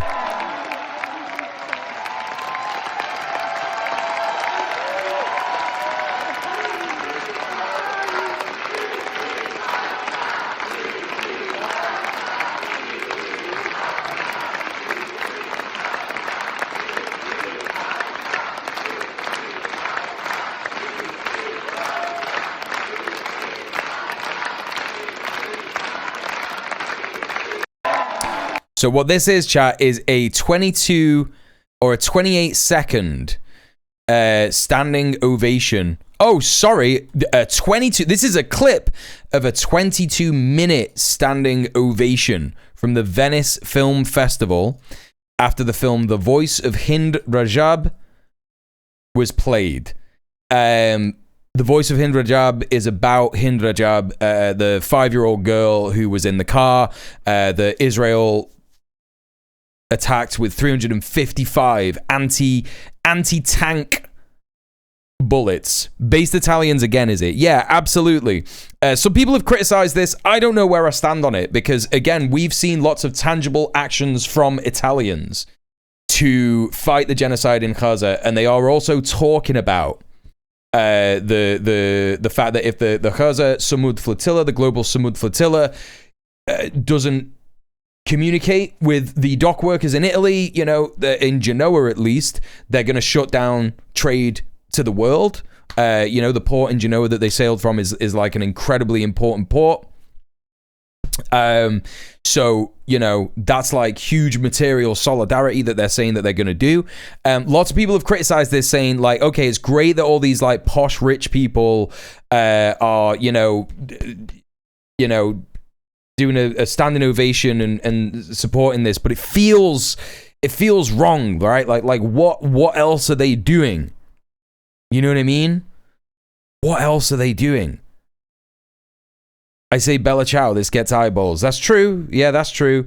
Wasn't the film made against the will of the family? Not sure how to feel about that. I didn't know about that. And if that is true, that's fucked, because then what is this but exploitation? Right? That's how I feel about that. Performative, exactly, nothingness. Yeah, that's how I feel about it. So, you know, I wonder if something is going to come of this. I wonder if the money that they raise from it is going to something. If it has been made against the will of the family, it should be boycotted, because what the fuck is that? Feels hollow considering the amount of wealth in that room. Like, the amount of wealth in that room could probably make such a tangible difference to what is going on in Gaza, right? Use your wealth to do something about it. Like, you know, I hate rich people who sit there and they go, fucking hell, everything's so bad in the world. And they've got like fucking millions of pounds in the bank. You know what I mean? We're in that grey area. Bringing attention to the genocide is always good, but people who could materially affect choosing not to, right, exactly. Like, what percentage of this, the amount of private yachts that could join the flotilla right now, exactly. And that would add a degree of protection that it wouldn't have had before, because most of the people on the flotillas are fucking working class, right? So, you know, an upsetting and conflicting thing going on here. I guess we will find out a bit more information about this as stuff comes out about the film. Maybe we'll get some reporting on it. Next up in the Palestine segment, some great and fantastic news. I reported on a similar thing happening last week, that despite the terrorism prescription of Palestine Action in the UK, that more and more actionists in the UK are operating either as an affinity group. What is an affinity group, I hear you ask? It is an unnamed collection of people who support the idea of a group but are not part of it. And also other organizations that have different names are also doing stuff. They are also doing actions. So what has happened here is that the Manchester offices, my neck of the woods, of BNY Mellon, the arms manufacturer or arms financing company, I think it's an arms financing company, have been targeted. So you can see that they've had some windows smashed. Free Palestine has been tagged on there. This stuff is just going to keep happening. It doesn't matter how many arrests happen. It doesn't matter how many... no replies to this. That's crazy. I wonder why that is. I don't know why that is. It's not gotten a lot of attention, this. So, there you go. This is why you come to the Mule Stream, chat. This is why you come to the Mule Stream. This is real journalism in real time. What else we got here? What's up next? So Jeremy Corbyn's Gaza Tribunal, Gaza inquest into the war crimes that the UK has been complicit in Gaza. Right?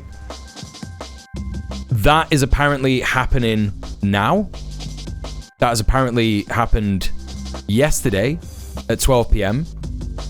And so that's begun. So this is a motion that I think he's presenting to the Parliament. So let's take a look at this clip and see what it is. Jeremy Corbyn.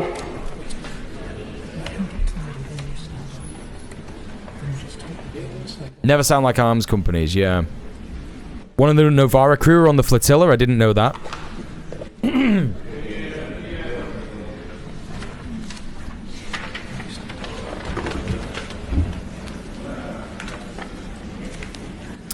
at this fucking bullshit that they have to do in Parliament. It's fucking mental. Order! No clapping! Independent public inquiry bill. This bill is demanding an independent public inquiry into British policy. Supply of weapons, use of the Royal Air Force bases in Cyprus, failure to comply with the International Court of Justice and the International Criminal Court decisions, and the continued supply of components for the F-35 jets that could not fly if they did not have parts, 15% of its components, made in Britain. That's right. Demanding that ceases. There is a lot of support, particularly from people on the street, and the emails I've received from all over the country, indeed all over the world. And I hope MPs will recognise today they've got an opportunity to speak up and be counted. Yeah. My message to the world is this period of the 21st century will be written down in history as the time we watched on live television children starving to death, people dying in hospitals with lack of anaesthetic, lack of any means of even cleaning wounds, lack of antiseptics, all the basic things. And then just a few kilometres away, there's all the food and all the water and all the electricity and all the medicines you could possibly want. We're watching the strangulation of the lives of 2 million people, 61,000 of whom have already died. It's disgraceful and disgusting. History will judge. History will judge those that stood by and did nothing when they could have done something. Yeah, he's right. I'm always pissed off at the massive missed opportunity that his leadership was, but then I hear him speak and I'm like, man, you're such a decent guy. Of course they chewed you up and spat you out. Yeah, he's just a jam granddad, isn't he? Like, that's the thing. He's literally just a jam granddad. Like, he if you don't know what I'm on about, Americans or anyone else outside of the UK, like, it's literally just, he has an allotment and makes his own jam. You know, that's the kind of guy that he is. He's just like a soft soil boy. You know what I mean? Like, he goes to his community garden, he goes to his allotment, he grows his own strawberries, he makes jam, he like whittles and fucking sits by the fire and has a cup of tea, and he's like, and just like a nice granddad, innit? You know what I mean? Like, that's all it is. That's just the kind of guy he is. So of course he didn't like fight back with any kind of vigor when all the smears of anti-Semitism were being put on him during his leadership bid, right? He just doesn't have that energy. He doesn't have that venom. And hopefully there are some other leaders who do, who are going to be, popping up. Maybe Zack Polanski. I mean, Zack Polanski doesn't really have venom, but he claps back. And that's better, right? That's much better. So there you go. That's that. All right. Huge news. Amid a wave of protest against the Israeli cycle team in solidarity with Palestine, La Vuelta a España has been halted. Several teams are now considering demanding the exclusion of the Israeli team. So this is the cycling race. It has been, it's taking place in, I think it's the entire coast, the entire western coast, or eastern coast of Spain and Catalonia. I think it's been interrupted, I think, maybe 5 times now because of the inclusion of the Zionist team, the Zionist occupying entity participating in it, and now they are considering demanding the exclusion of the Israeli team because it's been disrupted so much. Esta es la imagen ahora mismo de la carrera donde se está produciendo una reunión entre los representantes de los equipos, el sindicato de corredores y los organizadores de la carrera, es decir, Unipublic, poco antes del inicio de la etapa, porque hay varios equipos que had to end the stage 3 kilometers out from the end, yeah. Ojo, y esto es lo que nos trasladan desde el equipo que está desplazado a la competición por parte de Eurosport. Están intentando hablar con la organización para incluso plantear la opción de, ojo, retirar al equipo Israel. Oh yeah, do it. Please do it. Please remove them. Please get rid of them. Holy shit, this would be so fucking good. Esto es estrictamente en directo. Oh my God. Porque la reunión se está produciendo en este preciso instante, así que por lo pronto nos mantenemos a la espera, nos mantenemos con la expectación máxima para ver qué es lo que ocurre, porque hemos podido incidir muy poco sobre ello por las entrevistas, por las declaraciones que ha habido durante el inicio de esta retransmisión. Sick. That's sick. And we've been talking about this on the stream all week. We've been talking about why is Israel participating in the European basketball championships? Why is Israel allowed to participate in Eurovision?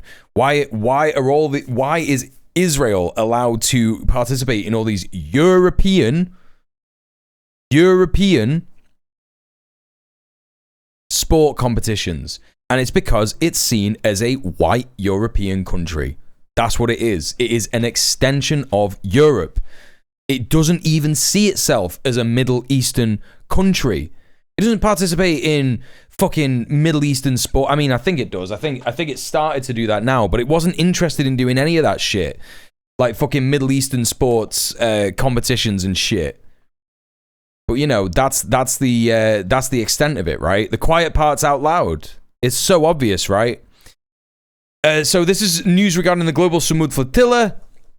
Both Keir Starmer and the Foreign Office say delivering aid by land is the only sustainable route, and the UK government has refused to protect British citizens taking part in the global Samud flotilla. So this comes as the Zionist entity is saying that they are going to treat the members of this latest flotilla as terrorists. Now, they're going to be treated as terrorists in the Zionist entity. And you know what that means? Detained without charge, detained without trial for an unspecified amount of time. There is a real possibility that anyone from the UK on this flotilla who gets detained in an Israeli fucking dungeon will not be saved. That's a real thing that's happening. Fuck Keir Starmer and fuck Israel. So there you go. That's a report in The National. This is very, very reliable journalism. I'm not going to be allowed to read this article because, I got to subscribe. In international waters too, which is illegal. Oh yeah, baby. They don't give a fuck about that shit. They don't give a fuck about that shit.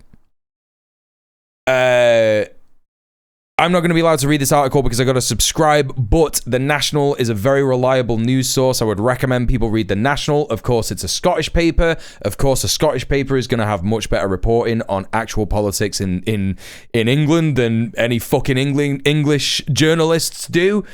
So I would recommend this news source. It's pretty good. They talk about a bunch of other stuff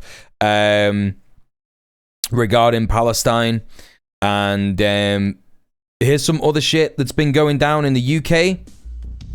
What's the point of a government that will not protect its citizens? It's to be fascist. It's to be an imperialist nation, of course. Hundreds of lawyers across the UK have been investigated by the Solicitors Regulation Authority and Bar Standards Board after they speak out against Israel's genocide of Palestinians following demands made by UK Lawyers for Israel, once again, and other Zionist lobby groups. The BSB is now invoking the deeply flawed UK Terrorism Act to prosecute barristers that provide legal analysis of the rights of organizations under international law to armed resistance to the genocidal IDF, even in circumstances where the police have not taken action. This is a massive expansion of the deeply flawed Terrorism Act of 2000, leading the UK to extremely dangerous and authoritarian territory. I would argue that we're already there, but this is just getting even worse.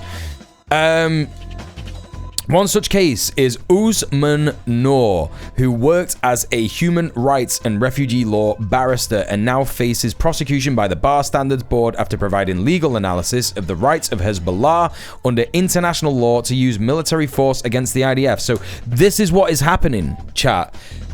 Lawyers in the UK who understand the law, who understand international law, right? And it is documented, it is codified in international law that People who are indigenous to a state that is suffering under an illegal occupation have the right to armed resistance, have the right to armed struggle against their occupiers, right?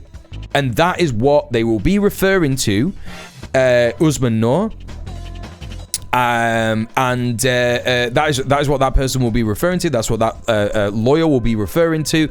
And the UK is like, nah, you're not allowed to reference actual codified international law. You're not allowed to do that. Is there a pie that the Zios don't have the fingers in? Right, it's fucked, right? It's completely fucked.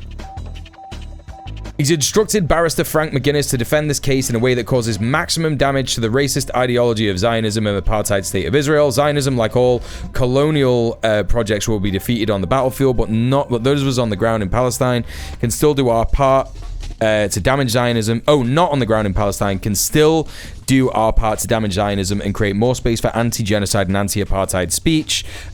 Please donate to support this effort and contribute to its victory. Lawyers under siege. Stop Zionist control over UK regulators. This is from Usman Noor. Studied law at SOAS, which I think is Southampton Academy. I'm not sure. Masters of Science at the University of Oxford. Worked as a human rights barrister and in international diplomacy at the United Nations. So here's a link to that, chat. If you got any dough, send it the way of this crowdfunder. Help Usman, look after his right to actually practice law in this country. Let's hear what Frank McGuinness has got to say about it. I got a lot of time for this guy, Irish lawyer in the UK. Let's hear what he's saying. Genocide against Palestinians. Lawyers in Britain are being targeted, silenced, and suppressed for speaking out. UK Lawyers for Israel and other Zionist groups. I mean, this guy talks about it all the time, Ash. Smears of anti-Semitism when you're just criticizing Israel, it's over. Like, it is just over. Even when they don't use the word anti-Semitism, they will say things like, oh, you just hate Jews. And that just doesn't even work either. Because everyone can see that the people who are saying this stuff are not anti-Semitic. They don't hate Jewish people. They just hate genocide. Right? Have been systematically lobbying the solicitors regulation. When I say to you, chat, when I say to you all the time, I know that we're going through some bad news here, but when I say to you all the time, Zionism is the weakest it's ever been. Zionism is dying. Like, the ideology is basically dead. This is what I'm talking about. Like, there has been a huge international, overwhelming shift of attitude towards Israel. And understanding what it is, which is an occupying force. Authority and Bar Standards Board to penalise lawyers who have spoken out against Israel's ongoing crimes. Hundreds of lawyers have been unjustly subject to investigation, including accusations of support for terrorism, just for providing analysis of the legal right to resist Israeli state aggression and its racist and arguably fascist ideology of Zionism. This is a massive overexpansion of the already deeply flawed Terrorism Act 2000. What was originally described by Parliament as legislation meant to increase state security is now being relied upon by the SRA and BSB to target lawyers providing legal analysis that criticises Israel. With the recent decision to expand the British government's list of banned organisations to include the peaceful direct action group Palestine Action, we're entering extremely dangerous and authoritarian territory. When lawyers speak out and advocate in support of the legal rights of organisations taking action against genocide, the Bar Standards Board and Solicitors Regulation Authority. This is Frank McGuinness. Terrorist offence. Ash. And subjecting lawyers to proceedings where they can be fined tens of thousands of pounds and even stripped of their right to practice law. This is a full-blown crisis. Might not have the K in there. To push back. Everyone's right to free speech. Thanks for the follow. The independence of your legal profession hangs in the balance.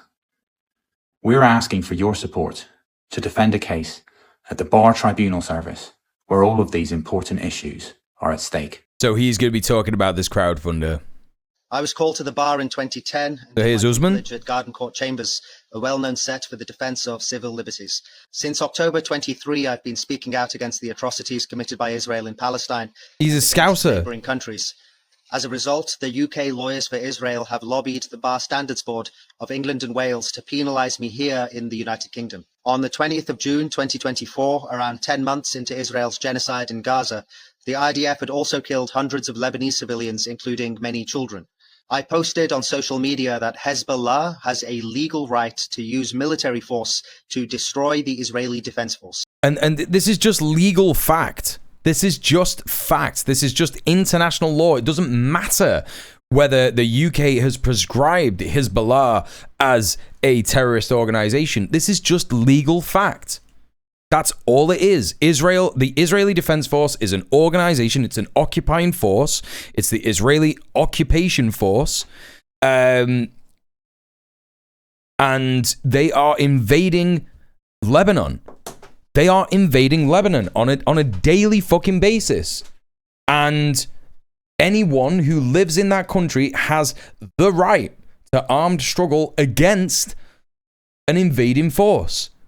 If we were going to get invaded by like France or like a terrorist organization that rose up out of France for some reason and they were like, we're going to reenact the 1066 invasion of England or some shit, we would be legally able to resist that with armed struggle, like under international law. That is just fact, right? It's just information. Accompanied by a detailed legal analysis of why, as a matter of international law, Hezbollah does actually have this right due to Israel's genocide of Palestinians and to defend against Israel's bombing of Lebanon. I also partnered with the Middle East Monitor to provide a legal analysis of how the UK's classification of Hezbollah as a terrorist organization was contrary to their international law rights, given that Hezbollah has been democratically elected in Lebanon and is authorized by the state to use military force against the IDF.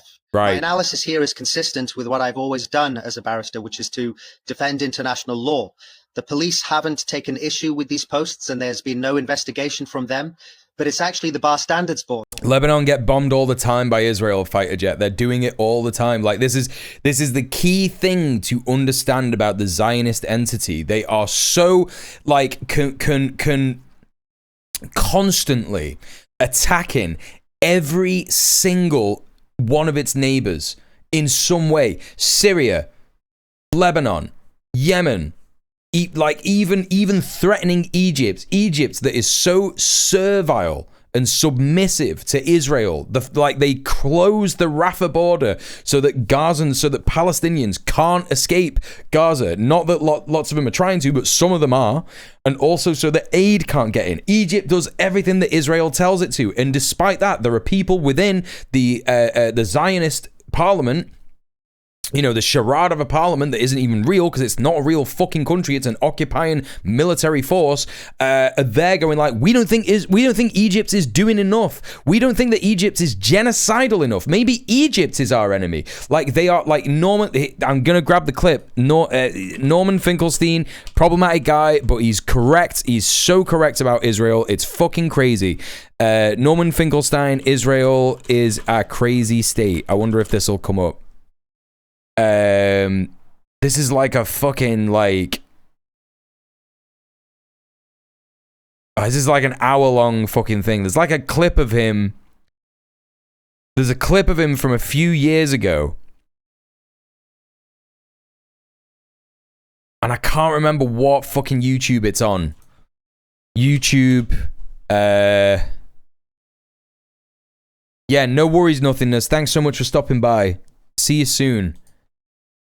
Norman Finkelstein, Israel is a crazy state. Like I saw this fucking interview before.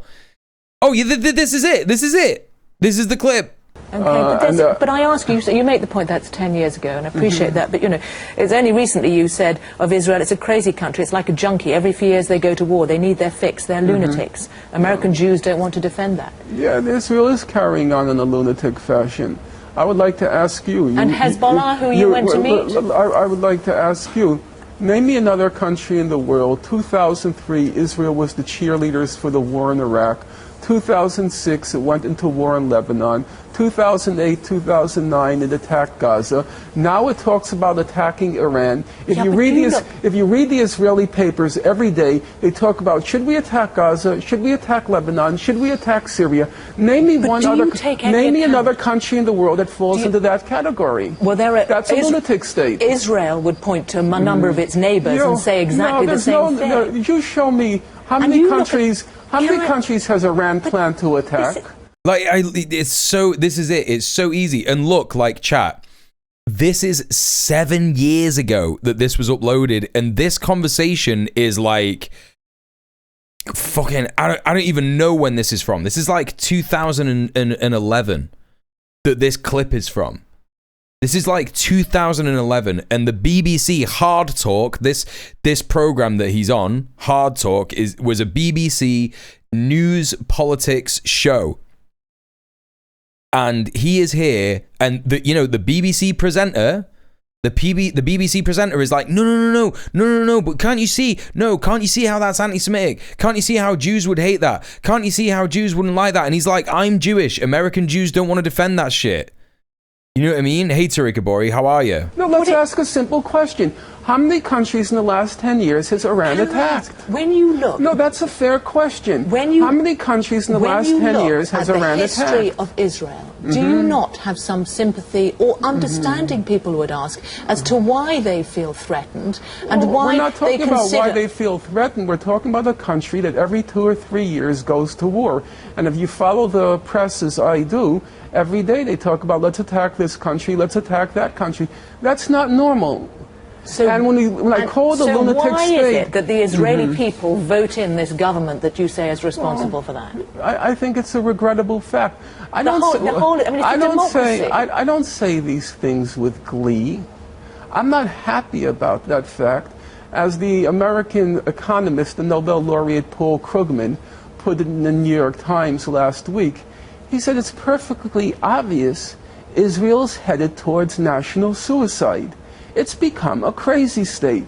And he says it's not good for Jews, it's not good for the world where Israel is headed. And yet it's still seen, of course, as the safe haven, the homeland for the Jews. You have a right to live there, although you're banned. Would you... Look at him laughing at that. Like, what a stupid fucking thing to say. You have the right to live there, but you're banned. Like, turn it on. Find the switch. Find the switch. Find the journalism switch. You need the two switches in your brain. Find the journalism switch, find the brain switch. Turn them both on, because at the moment they're both off. Like, what kind of a statement is that? Like, not just what kind of a statement is it, but what kind of a statement is it for a journalist to ask? Crazy. Absolutely insane. That's why he's laughing, because it's so stupid. I think that's a contradiction in terms, but we'll leave that aside. Like, he doesn't need to answer that, because he knows how stupid that sound. It's like, what the fuck, man? 10 years ago, talking about Israel, journalism switch off. Yeah, exactly. It's so, you know, there you go.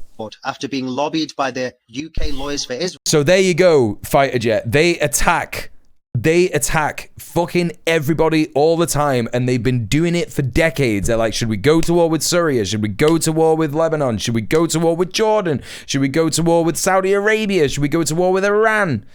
Like, every fucking week. You know, and you can find the shit. Like, just fucking search for Times of Israel. I guarantee they'll be talking about bombing someone.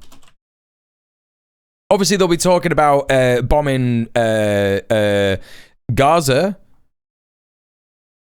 What do we got? Shin Bet to 1. Palestinian Authority at risk of collapse. What do we got? Gaza A Group. Herzog. Permanent Gaza ceasefire. I mean, they're talking about the Gaza thing. I'm just having a look. I wonder if... Of course, the first thing that you see is Aliyah in Jerusalem. Their diaspora is an opportunity. Pro-Israel activists join genocide scholars. Eisenkot urges Gantz to resign. I mean, this is actually stuff that I wasn't expecting, because obviously this is an unprecedented time for Israel. Because obviously it's falling apart. Here we go. I knew I would find it eventually. Iran. UN watchdog. Iran expanded stockpile of near weapons grade uranium before Israeli attack. I guarantee this is bullshit. When was this brought out? Today! Today!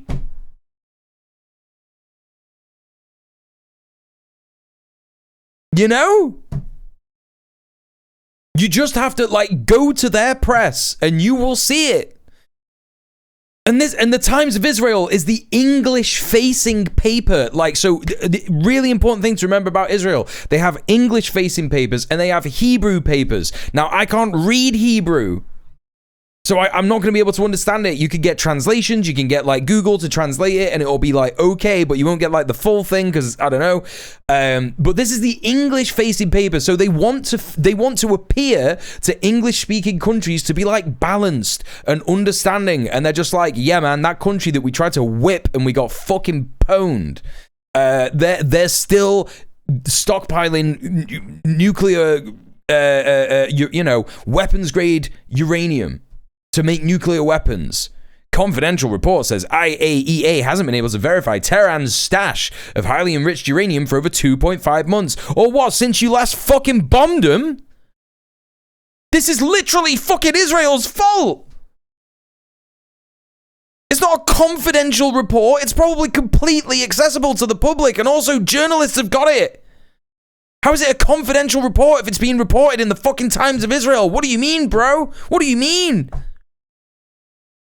Like the level of media, like lack of media comprehension that has to be achieved in a society so that this is acceptable is unacceptable. Yeah, exactly. What does near weapons grade mean? It's literally just like any uranium. Like uranium is an unstable element. Like it's an unstable resource. And so like, you could say that any amount of uranium, you could say that uranium that is still in the ground is weapons grade, because you can walk near it and get radiation poisoning. Do you know what I mean? If you like lick it, you're gonna get fucking radiation poisoning. It's so dumb. Oh god. It's crazy. It's fucking crazy. It's fucking crazy. So we're so going to war with Iran. If we go to a war with Iran, we're going to get slapped. We're going to get slapped down. Iran has bought so many more weapons from China and Russia since it last got attacked by Israel. I guarantee it. I guarantee it. You can hit uranium with a hammer and kill everyone in the room. That's the thing. Like, weapons grade uranium is an oxymoron. Right? It's just crazy. It's just stupid. It's like, it doesn't mean anything. Oh, God. Anyway, so there you go. Israel, that are invoking the UK's Terrorism Act to both fine me and suspend my practicing license. The barrister profession has a long history of independence and protecting the rule of law. Putin would cream himself if the West went to war with Iran, yeah. Acting as an enforcer of Zionist demands to punish legal... No, they will. I guarantee it. I think that if they go... I think that... This is the thing, it's crazy because, like, I never thought that I would be, like, in any realm of being some kind of a geopolitical analyst. And I'm not saying that I am, but it's crazy that I'm sat here and I'm like, everything that I'm reading and everything that I am, like, looking at and everything that the chat is telling me about and everything that I'm seeing other streamers talk about and other news sources talk about, I'm like, oh my God, I know what's going to happen. Like, you are going to... Israel is going to go to war with Iran, and it is going to be the end of Israel. That is how Israel is going to end. It's going to either implode because they will lose the war, and the people who are living there, the settlers, will just go insane and start rioting, and then Palestinians will have a chance to recover, and then there will be a revolution of Palestinians within their home country. I think even if the EU got involved, it would be dead. It would be game over. Like, we would get slapped down. Yes, exactly. The Chinese military parade the other day. Ain't no way. We're living in the Chinese century. There is no way. Like crazy. It is crazy to think that, you know, this country that has great relationships with Russia and China, you know, Israel is like, yeah, let's poke that bear. Stupid shit. Israel, Europe is too focused on Ukraine.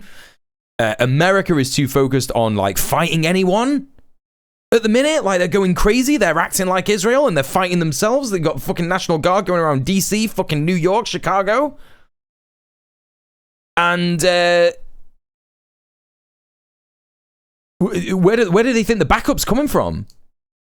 Australia? That's why they've been focusing on Australia. That's why they've been trying to get Australia to be like, yeah, expel the Iranian ambassador. Right? Crazy. Just dumb shit. The dumbest shit ever, right? I can leave uranium in a fresh body of water and it'd be equally effective as a miniature bomb, right? Yeah. Yeah, and anything can be weapons grade if you're determined. Exactly. It's such an oxymoron. I mean, it means it's concentrated enough to turn a large enough quantity into plutonium to make a nuke. Something like 400 kilograms of plutonium, yeah. The Aussies have fucked them off too, ain't they? I don't know. I'm not sure because I know that they prescribed the Iranian military, the Iranian special forces, as a terrorist group last week. We covered that on stream. But I don't know what that means. I don't know whether that is just like to appease Israel, because Israel has been saying Anthony Albanese is going to recognize a Palestinian state. He's so anti-Semitic. And I don't know what that means. I don't know whether Australia would support them. You know, Australia seemed to be turning the colonialism inwards, as is most imperial core states. Yeah, exactly, PM. Hello. Trying to appease Israel, the unappeasable state. The mainstream media in Australia is demonizing the fuck out of anyone who went to China for this summit in Shanghai and also went to the parade, despite China literally being the only seemingly sane power left on the board. They ain't great, but they're not insane. Right, exactly. Like, you know, this is it. This is just it. This is where we're at, people. Like, this is why the world is feeling surreal, because things are getting surreal. Analysis against the IDF, arguably becoming complicit. I gotta take a look at that RFK Jr clip again. This case is going to tribunal. I hope to win my case, but I also hope that winning will help push back against this suppression and prevent the misuse of the Terrorism Act by regulators as a tool to silence legal advocacy in support of international. I just got to look at this clip again because I'm like, Thank you, Senator Warren. I just can't believe that this guy's a real guy. Thank you, Mr. Chairman. So... No. Elizabeth, no offense. I need to hear him. Booster.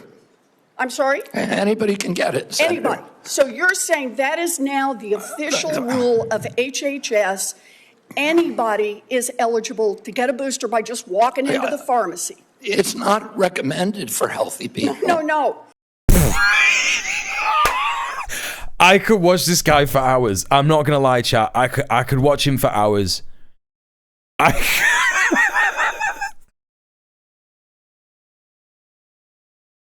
Yeah, man. Talk to me about healthy people. Talk to me about healthy people, man. I want you to talk to me about what constitutes a healthy person, and I want you to do it while you're talking like that, while you're looking like this. If you don't recommend, then the consequence of that in many states is that you can't walk into a pharmacy. Isn't Elizabeth Warren older than him? How old is Elizabeth Warren?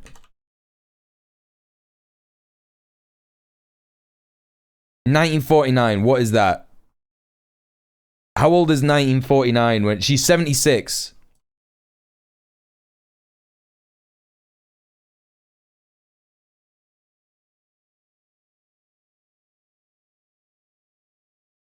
$1954. He's 71. Fucking Elizabeth Warren is a whole ass like 5 years older than him. This is crazy. Pharmacy and get one. It means insurance companies don't have to cover the $200 or so cost. As Senator Dr. Cassidy said, you are effectively denying people vaccines. We're not going to recommend a product for which there's no clinical data for that indication. This is my new favorite content. Robert F. Kennedy Jr. talking about what is healthy and what isn't. I could watch him for days. I don't know if I could ever get tired of this, man. Is that what I should be doing? What you should be doing is going to a hospital. You need to go to a hospital immediately. Immediately, dude. You have got like 50,000 things wrong with you that need to be addressed like yesterday. Be doing is honoring your promise that you made when you were looking to get confirmed in this job. You're going like this. That is, you promised that you would not take away vaccines from anyone who wanted them. He looks like he's tweaking, you know what I mean? Like he looks like he's actually tweaking. He has some kind of voice box in his throat as he lost his voice following a virus from the brainworm he had. Link me up. Link me up. I gotta read that. I have to read that. I have to read that. I need that. I need that. What do you mean? First of all, he had a brainworm. I know this. I know about his brainworm, right? But he got a virus from the brainworm, and that made him lose his voice.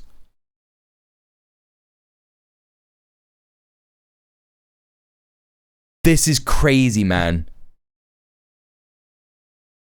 The brainworm was a legal scam? No, don't believe it. Don't believe it. How can we believe anything about anything? I'm choosing to believe he had a brainworm. You just changed the classification of the COVID vaccine. I'm not taking them away from people, Senator. It takes it away if you 400% worm? Well, most Americans are going to be able to get it from their pharmacy for free. Most Americans will be able to get it from their pharmacy for free. The question is, everyone. I mean, you can, like, I know people with a voice box. I know people with a voice box. He claimed brainworms so he could claim reduced income tax so he didn't have to pay his ex-wife alimony. What? I can't believe this guy, man. I can't believe this guy. Thank you, Eric. Hey, Freund. This is crazy. Robert FK Jr. on why his voice sounds raspy. He got surgery last year.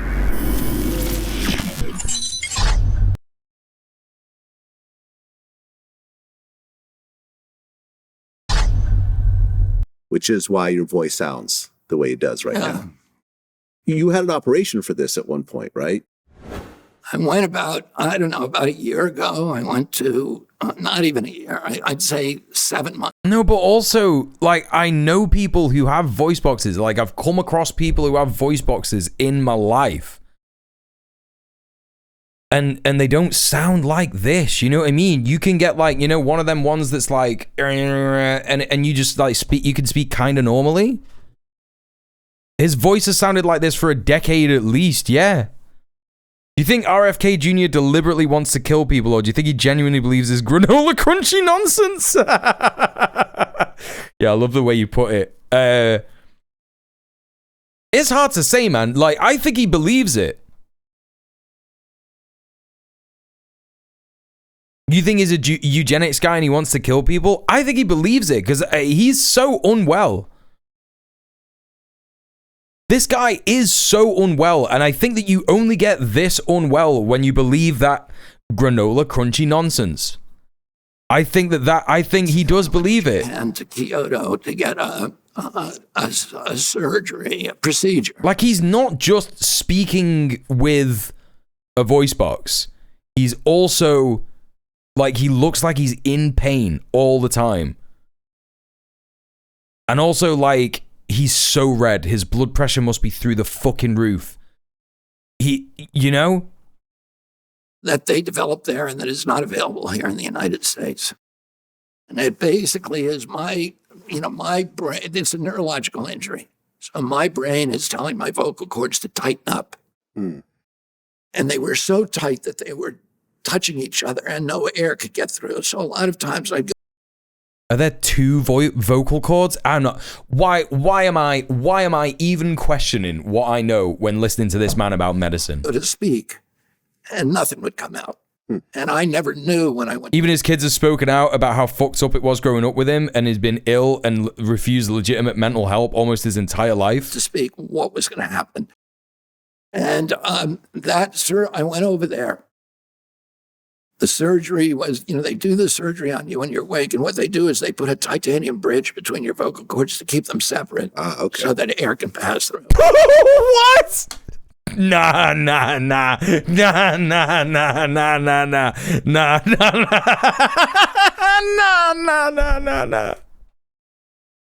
they don't. No, they don't. No, they don't. No, they don't. No, they don't.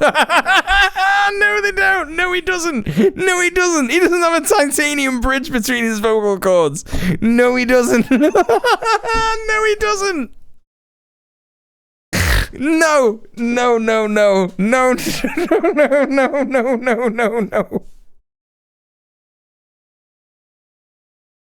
Sorry, I don't believe a fucking single thing that guy says. I don't believe a goddamn thing he says. Without a shadow of a doubt. He's lying. He's just dead. He smokes 50 cigs a day. That's all it is.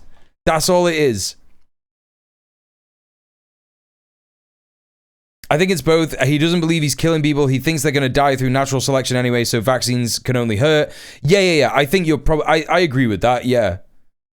Vocal cords is a misnomer, yeah. They've got... It's folds, isn't it? Right, yeah. They insert whatever you want in whichever you want.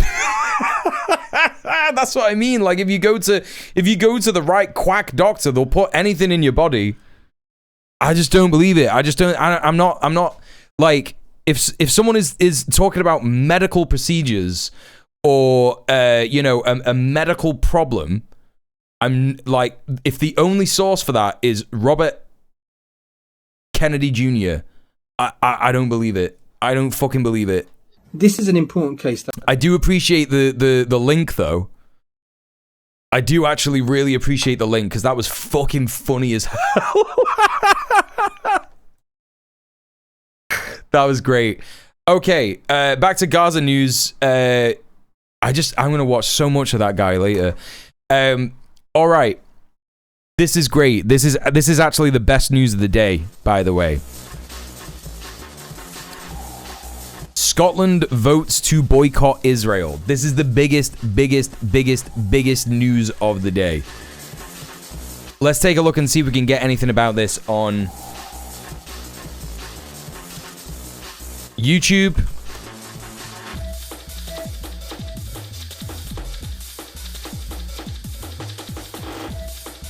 So we've actually got this from The National. This is a short. Let's see what they are saying. Scotland has voted to boycott Israel, but unionist MSPs didn't back it. At Holyrood, MSPs backed a Green proposal for a package of boycotts, divestments and sanctions against the State of Israel and companies complicit in its military operations and its occupation of Palestine by 62 votes to 31, with 21 abstentions. Want to take a wild guess at who abstained? That's right, Scottish Labour. Yeah, Labour is so good. After their MSP, Neil Bibby, talked extensively about not funding arms firms supplying Israel. The Tories and Lib Dems voted against the boycott. The Scottish Government also pledged to stop public funding for firms arming Israel.